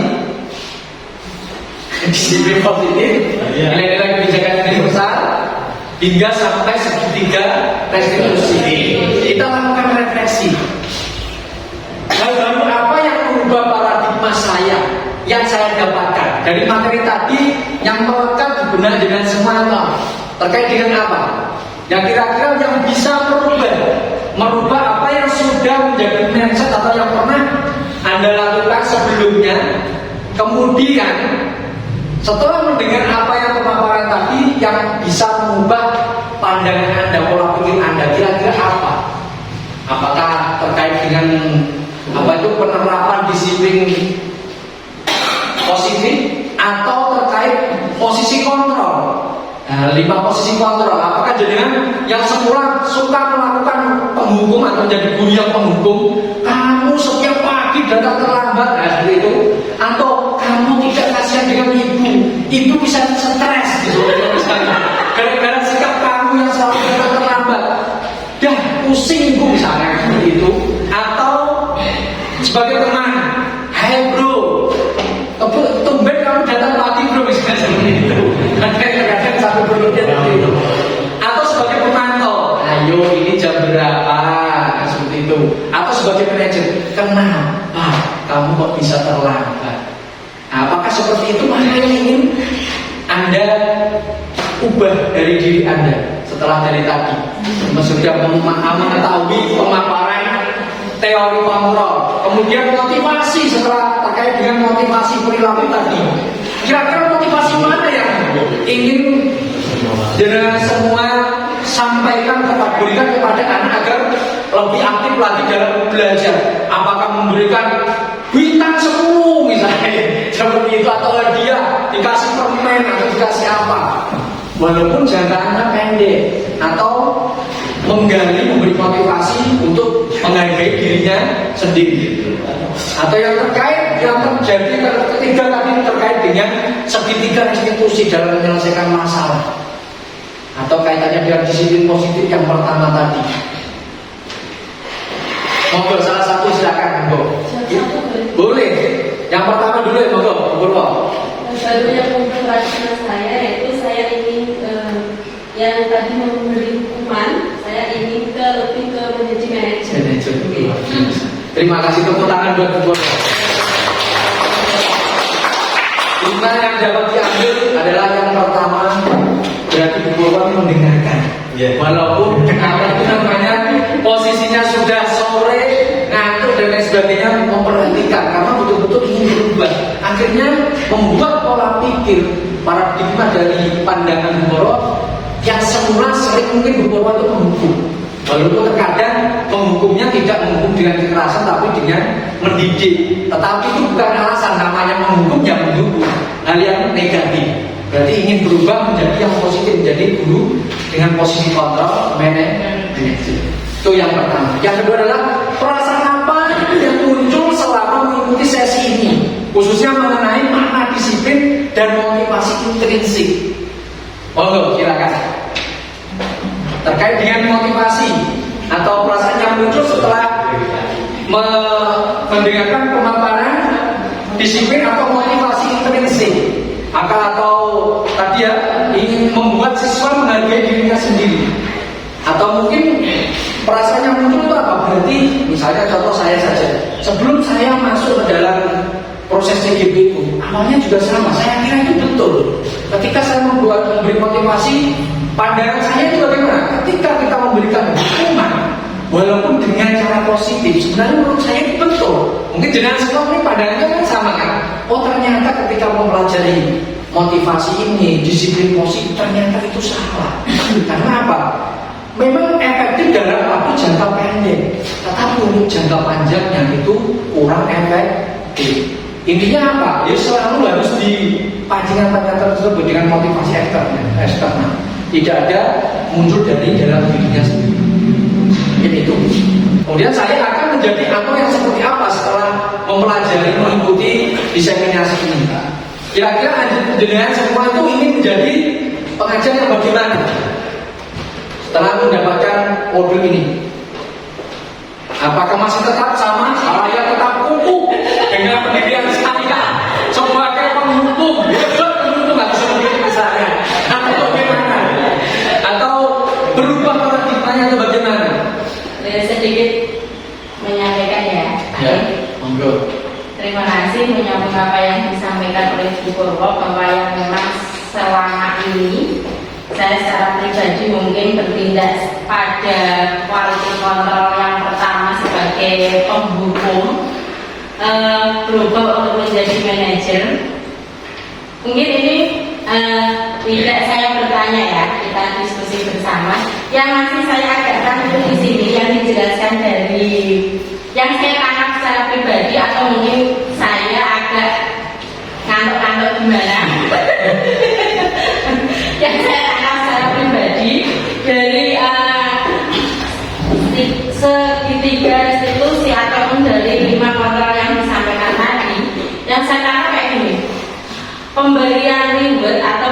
pemberian penghargaan terhadap siswa itu justru cenderung itu akan tidak bisa menumbuhkan motivasi intrinsik. Betul seperti itu ya. Nah, berarti kalau seperti itu pemberian reward atau pemberian penghargaan di sini kita sebagai guru justru harus dikurangi. Kalau itu tidak bisa memberikan motivasi intrinsik dalam kaitannya dengan budaya positif.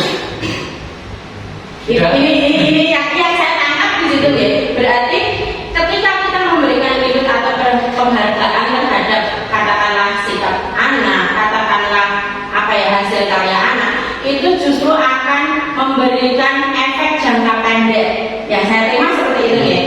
Tidak bisa menimbulkan motivasi intrinsik dari siswa. Berarti padahal yang sewu ketika digembar-gemborkan reward atau penghargaan apapun bentuknya itu harus diberikan dari guru kepada siswa apapun bentuknya, apakah itu hanya sekedar ujian ataupun apa.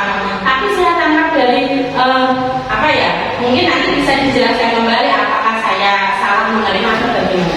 Dari quality control yang disampaikan dari ketika diskusi yang saya tangkap, justru pemberian reward atau penghargaan ini tidak memberikan efek jangka panjang untuk menimbulkan motivasi intrinsik dari diri siswa. Justru dia lebih cenderung memotivasi eksternal seperti itu. Nah, berarti yang saya lakukan dalam keseharian, saya memang harus, kalau memang seperti itu, saya memang harus mengurangi reward atau penghargaan yang seringkali diberikan itu mengakibatkan efeknya ya jangka pendek seperti itu. Mungkin sedikit itu yang masih agak rancu ya di pikiran saya untuk mengubah paradigma dari penghukum menjadi manajer itu. Dari saya secara pribadi setelah mendapatkan diseminasi terkait budaya positif memang bagus sekali Pak. Terima kasih. Sedikit demi sedikit paling tidak saya akan belajar melakukan apa yang sudah disampaikan. Terima kasih. Terima kasih atas apa itu namanya bisa dikatakan bukan pertanyaan bukan pertanyaan. Diskusi bersama sharing. Betul. Memang betul sekali. Sebenarnya memang kadang kalau kita mau mengubah seluruhnya memang sulit karena hal sesuatu yang sudah melekat dalam diri kita terkadang walaupun yang awalnya itu kita anggap itu benar karena itu merupakan bagaimana ya mindset itu memang untuk mengubah mindset itu harusnya sedikit demi sedikit walaupun kita terkadang itu tahu itu kurang bijak kadang-kadang tapi dengan cara sedikit demi sedikit tersebutlah setelah mengetahui ini terkait dengan penghargaan memang betul di sini tadi dijelaskan adalah terkait dengan penghargaan yang tadi kaitannya sebentar nah ini efeknya yaitu kehilangan motivasi intrinsik jangka panjang itu betul sekali karena apa? Ketika kita mengajar misalnya selalu walaupun tidak hanya dalam bentuk materi atau hanya dalam bentuk ujian memang itu baik akan tetapi itu efeknya adalah motivasi intrinsiknya yang akan berkurang. Kenapa? Setelah tidak sadar kita atau siswa tersebut ketika mendapatkan ujian suatu ketika guru itu lupa misalnya terkadang pasti dalam hatinya itu apa? Merasa satu ada yang beda dari dalam video terkadang kok gini apakah saya ini ada yang merasa bersalah atau bagaimana ketergantungan akhirnya menjadi ketergantungan. Kalau bisa kita apa? Memunculkan motivasi dari dalam dirinya sendiri seolah-olah mereka itu mau melakukan hal tersebut tanpa ada iming-iming dari yang lain walaupun itu terkadang butuh sebagai motivasi. Saya pun sendiri sama misalnya Pak Ir luar biasa misalnya Anda itu memang hebat atau sebagai ujian terkadang itu bagus juga untuk kita tapi jika terlalu sering akhirnya pujian itu menjadi blunder itu sendiri. Orang akhirnya apa? Seperti yang dikatakan di sini tadi. Akhirnya ini nantinya. Pengaruhnya memang sengaja hanya dalam waktu pendek. pendek saja. Ketika tidak ada, saya yakin akan mengubah segalanya. Memang itu perlu adanya perubahan itu. Dulu memang kita dianjurkan kalau tidak salah pada guru-guru betul. Karena apa? Sekarang itu dalam paradigma sekarang, guru itu harus melakukan terus berubah, melakukan perubahan. Yang pertama yaitu sesuai dengan memenuhi kebutuhan atau kompetensi yang dimiliki anak, yang dikenal dengan kekuatan kodrat anak. Guru harus mampu mengidentifikasi tersebut. Yang kedua, guru harus memberikan pembelajaran sesuai dengan kodrat anak. Dan yang terakhir yaitu terkait dengan perkembangan atau kodrat zaman. Kalau dulu memang seperti itu dianjurkan, memberikan hukuman, punishment atau memberikan reward, itu memang dulu dianjurkan. Tapi dalam paradigma sekarang itu mohon untuk dikurangi. Karena apa? Dari penemuan atau menurut pendapat tadi, teori kontrol dan lain sebagainya, termasuk motivasi, teori motivasi menurut Diana itu tadi, itu akhirnya apa? Malah penghukuman itu dirasa bukan apa itu membuat anak semakin lebih apa itu aktif dan lain sebagainya, akan tetapi malah membuat blunder itu sendiri. Kebalikannya, penghargaan itu malah menjadi tidak efektif. Karena setelah diteliti dari banyak sekian itu, akhirnya apa? Penghargaan itu bisa banyak efeknya. Seperti ini, penghargaan itu menghukum, mengurangi ketepatan. Penghargaan itu adalah penghargaan merusak hubungan. Juga itu yang terakhir, merusak hubungan ini yang paling fatal dari kejadian tersebut. Jadi bukan berarti langsung harus dihilangkan, tapi menghilangkan itu memang betul-betul sulit karena sudah terbiasa. Akan tetapi tadi kan sudah dikatakan, jika memberikan sesuai dengan nilai kebijakan tadi, di sini ada tadi nilai, nah ini memberikan apresiasi. Nah ini kan memberikan apresiasi, itu bisa dilakukan dengan apa? Pengakuan secara khusus.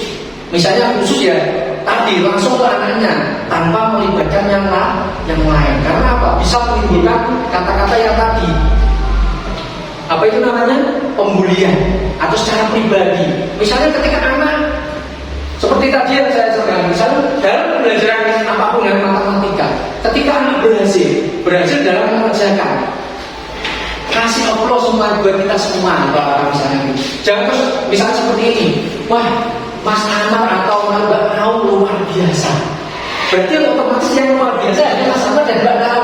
Yang lainnya itu dianggap tidak luar biasa, akan terjadi namanya ketimpangan tersebut. Sebentar ya saya paham. Ini langsung saya sambung sedikit. Ketika sebagai contoh Mbak Nau luar biasa, ini akan tidak menutup kemungkinan ke anak yang lain dianggap tidak luar biasa nih. Jika seperti ini misalkan Mbak Nau luar biasa, tapi anak-anak yang lain juga tidak kalah luar biasa dengan Mbak Nau, seperti itu boleh nggak? Boleh. Itu kan apa itu? Memberikan pengakuan seperti ini. Yang ketiga, beri pengakuan kepada semua murid secara bergantian. Berarti pertama ya, katakanlah pertama yang muncul sikapnya yang terbaik itu kita beri reward dulu, kemudian kita menyenggol keseluruhan itu boleh. Semacam itu apresiasi. Kata-katanya bukan reward tapi apresiasi. Kalau saya secara pribadi memaknai, sebenarnya ini mungkin kemungkinan hanya dari istilah ya, semacam itu. Hanya dari istilah dari reward yang 2013 kita ke kurikulum merdeka berarti dengan apresiasi. Tapi sebenarnya itu boleh dilakukan manakala tidak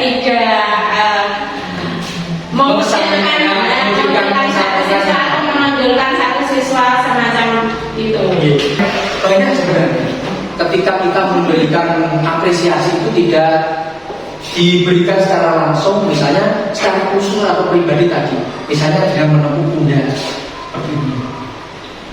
Nah, atau dengan suara yang lirih dan lain sebagainya, itu membuat motivasi tersendiri terkadang. Hanya dengan sentuhan saja itu bisa berefek luar biasa terkait dengan apresiasi.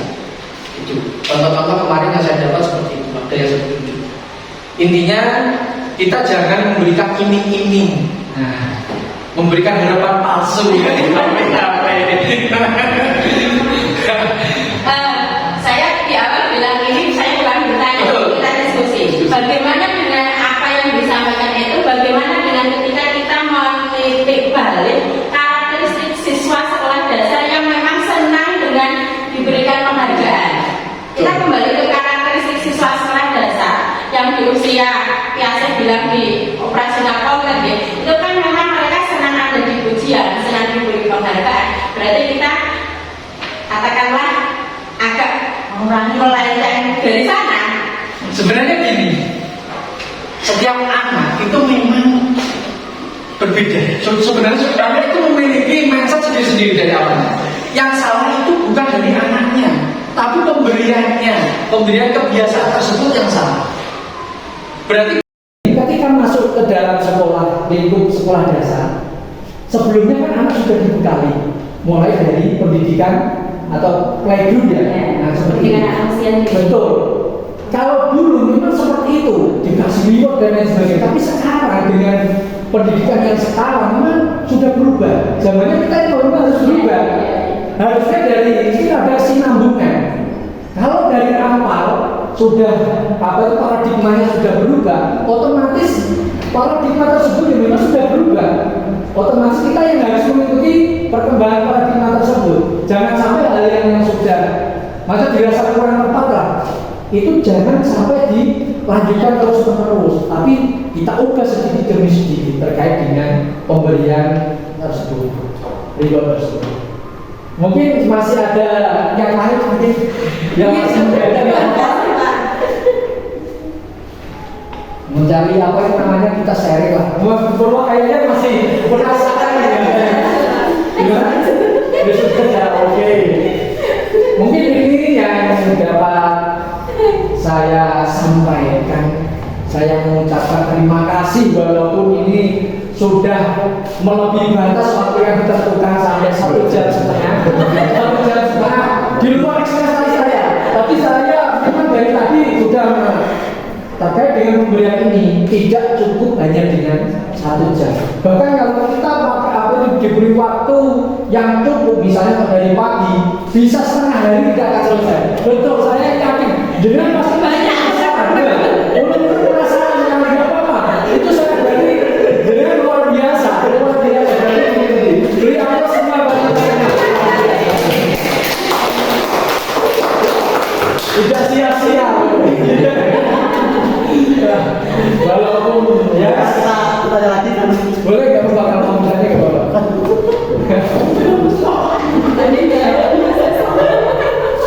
Oke, karena dengan waktu saya ucapkan terima kasih terkait dengan apa yang saya sampaikan. Jika ada yang lebih dari sebagainya itu hanya berasal dari Allah Subhanahu Wa Taala, tidak ada kekurangan murni dari saya pribadi. Saya mohon maaf atas salah kata dalam menyampaikan, mungkin menyinggung hati atau sebagainya. Saya mohon maaf yang sebesar-besarnya. Akhir kata, wassalamualaikum warahmatullahi wabarakatuh. Waalaikumsalam warahmatullahi wabarakatuh. Terima kasih saya ucapkan kepada Bapak Irwanto yang sudah memberikan materi yang sangat menarik sekali siang hari ini, yaitu terkait diseminasi budaya positif. Saya selaku moderator akan melanjutkan acara yang selanjutnya, yaitu acara yang terakhir, yaitu penutup.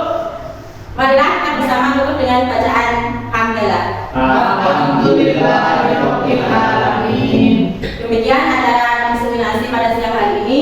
Selaku moderator saya mohon maaf apabila ada kata-kata yang kurang berkenan di hati hadirin semuanya.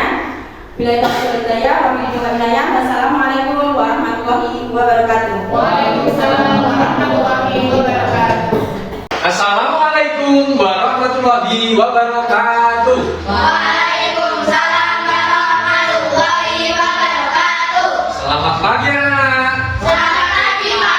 Bagaimana kabarnya pagi hari ini? Tetap semangat? Alhamdulillah sehat dan semangat. Itu yang harus kita lakukan setiap harinya.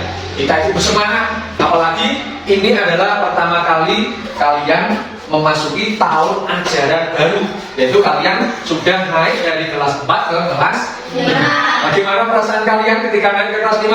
Senang. Pasti senang, bahagia. Karena ini masih masa MPLS, masa pengenalan lingkungan sekolah. Kalian masuk ke kelas 5.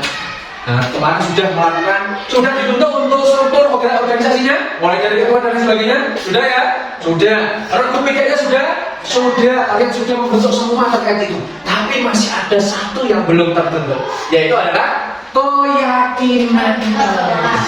Tapi sebelum itu, Pak Yus mau bertanya terlebih dahulu. Kira-kira sekolah impian yang bagaimana yang kalian impikan? Nah, kelas yang bagaimana? Ini kan kalian baru masuk ke kelas 5. Awal-awal, kira-kira mungkin dulu kalian masih di kelas 4, sudah berproses dengan kelas 4, dengan bu guru di kelas 4 tersebut. Kemudian apa? Kalian naik ke kelas 5. Pasti ketika naik ke kelas 5, kalian punya bayangan. Wah, saya ketika naik ke kelas 5 memimpikan sekolah kelas saya yang bagaimana, kemudian pembelajarannya yang bagaimana, biar tidak jenuh, atau bagaimana misalnya kelasnya ingin yang bersih, atau kelasnya yang ingin yang bervariasi, full dengan atribut atau aksesoris dan lain sebagainya. Itu adalah impian-impian yang ada pada diri kalian. Coba kalian impian tersebut kalian ungkapkan. Ayo yang pertama silakan. Apa dulu impiannya? Tadi ada yang mengatakan Mbak Intan ingin kelasnya itu bersih. Nah, bersih berarti bersih tanpa ada sampah, rapi dan lain sebagainya. Kemudian apa lagi? Nyaman. Nah, kelas dengan suasana apa itu namanya? Pertemanan yang cukup erat karena akhirnya memiliki banyak teman. Kemudian apa lagi? Wah, seru, wah pengen seru, Pak. Kita itu bermain sambil belajar, Pak. Bisa bernyanyi-nyanyi seperti tadi speaking, kemudian bisa yang lainnya. Nah, mungkin banyak sekali. Nah, impian itu agar bisa terwujud, kalian harus ada proses untuk mencapai impian tersebut. Yaitu dengan cara apa? Kesepakatan kelas atau keyakinan kelas. Harus ada kolaborasi. Kolaborasi adalah kerjasama antara guru dan murid. Betul sekali. Bagikan kira-kira apa saja yang ingin kalian ciptakan di sini, yang ingin kalian yakini di sini. Tapi tentunya dengan menggunakan kata-kata positif. Keyakinan itu beda dengan peraturan.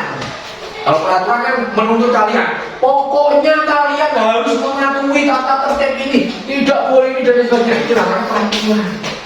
Kalau keyakinan beda, menggunakan kata-kata yang positif. Ini silakan masing-masing anak nanti akan saya bagi kertas plano. Kalian mengisi minimal 2 keyakinan yang ingin kalian yakini. Nanti kemudian kalian tempelkan di sini. Ini berawal dari mimpi kalian tadi. Tempel di sini. Nanti kita saring mana yang sudah sama kita jadikan satu, yang berbeda kita tuliskan. Nanti setelah itu baru kalian tuliskan dalam kolom ini. Nah ini kertas ini nanti tulisannya keyakinan kelas. Kemudian nilai apa saja kira-kira, nilai kebajikan apa saja yang dapat diambil dari keyakinan kelas ini, yang akhirnya nanti akan kalian laksanakan bersama-sama. Tentunya keyakinan kelas ini tidak hanya kalian yang melaksanakan, Pak juga melaksanakan. Ini saya bagi, tuliskan silakan dalam tulisnya.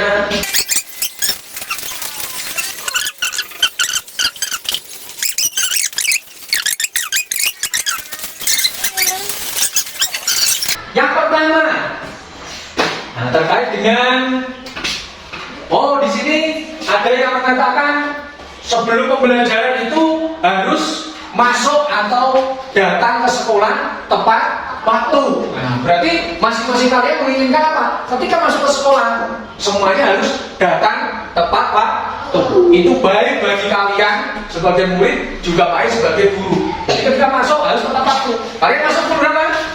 7. Nah, pukul 7 harus sudah masuk. Kemudian lagi, tadi ada yang bilang di sini bagaimana istirahatnya? Oke, istirahatnya juga harus tepat waktu. Nah, tapi molor-molor ini tidak apa-apa. Misalnya terkait dengan tugas, dan sebagainya. Tapi nanti waktunya kita atur sendiri. Yang penting enak bisa saja. Nah, itu bisa masuk atau datang tepat waktu. Kita tuliskan di sini ya. Hadir tepat waktu. Yang pertama, sudah ketemu keyakinan kelasnya, tuliskan. Nanti kalian tuliskan di situ sendiri-sendiri. Karena ketika kalian yang menuliskan, otomatis kalian harus melaksanakan dengan penuh tanggung jawab. Yang pertama adalah hadir tepat waktu. Baik. Nah di sini hadir atau kurang ya? Hadir atau kurang tepat waktu. Boleh. Ditambah atau kurang tambah atau tidak? Hadir dan kurang tepat waktu? Nggak usah. Nanti hadirnya yang hadirannya ada. Kemudian apa lagi di sini? Kita baca lagi. Tadi dari Mbak Intan. Izin keluar kelas, misalnya mau keluar kelas, mau pipis. Nah, kemudian atau tidak masuk sekolah misalnya. Nah, itu boleh. Juga harus izin. Nah, berarti kalian itu yang pertama yaitu harus izin terlebih dahulu. Orang masuk, tidak masuk, kalian harus membuat surat izin. Orang itu orang masuk tanpa apa itu alasan. Nah, berarti apa? Kalian itu dianggap alfa. Nah, tidak ada konfirmasi dengan Pak I misalnya seperti itu. Jadi di sini kita tuliskan ya izin atau nggak apa-apa izin. Izin misalnya izin apa itu mau ke kamar mandi, ke kamar kecil dan lain sebagainya. Izin keluar kelas.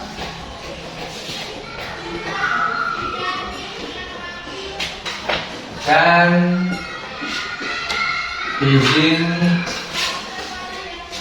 ketika tidak masuk sekolah.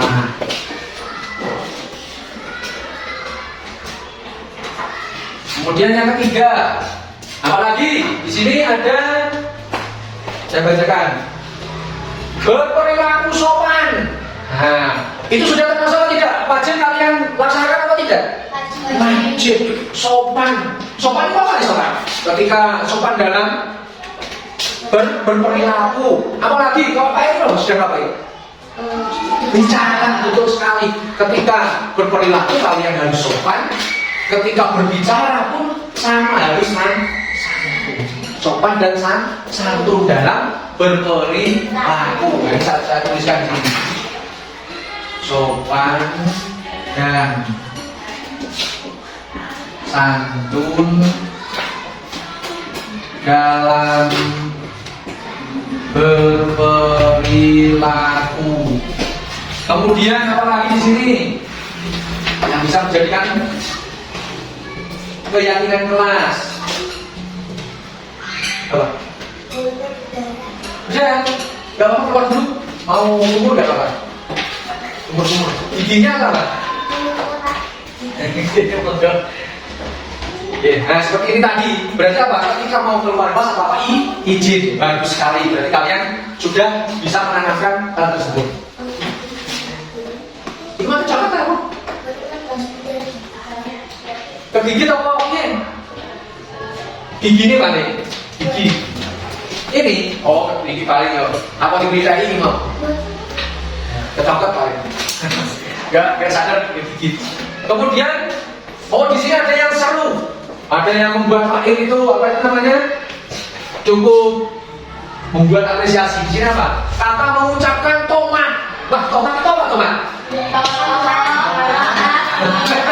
Iya, tepat sekali. Tomat itu ternyata dari singkatan ya, yaitu tolong, maaf dan terima kasih. Nah ini bagus ini, luar biasa. Nah, untuk sementara kita ada dari apa itu pendapat kalian semua ada 10 yang bisa kita buat keyakinan kelas untuk pada kesempatan pagi hari ini. Nanti ketika sesuai di perjalanan ada sesuatu lagi yang dirasa mau kita tambahkan nanti bisa ditambahkan.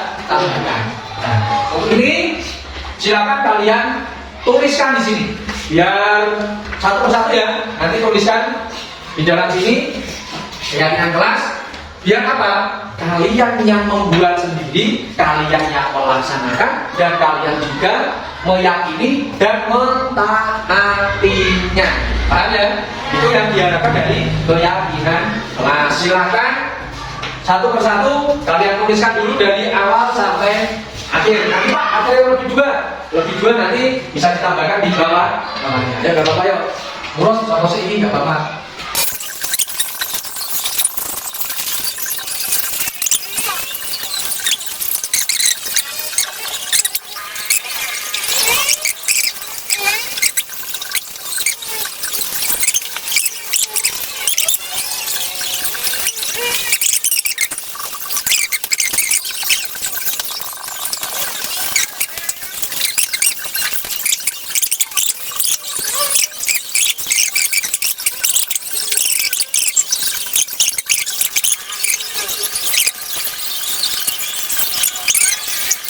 ini awal proses menuju impian kalian sudah kalian buat yang namanya keyakinan kelas, dan kalian juga tahu nilai-nilai kebajikannya.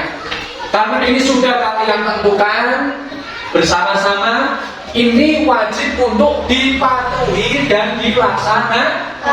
Paham ya? Bisa dimengerti? Bisa dilaksanakan? Kita sudah sepakat.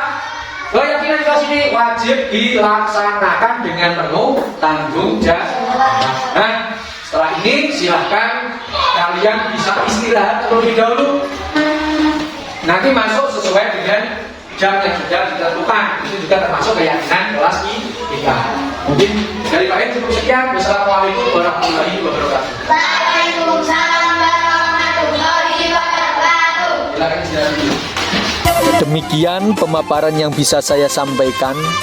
Semoga bermanfaat dan bisa menginspirasi rekan-rekan semua. Salam guru penggerak, tergerak, bergerak, dan menggerakkan. Wassalamualaikum warahmatullahi wabarakatuh.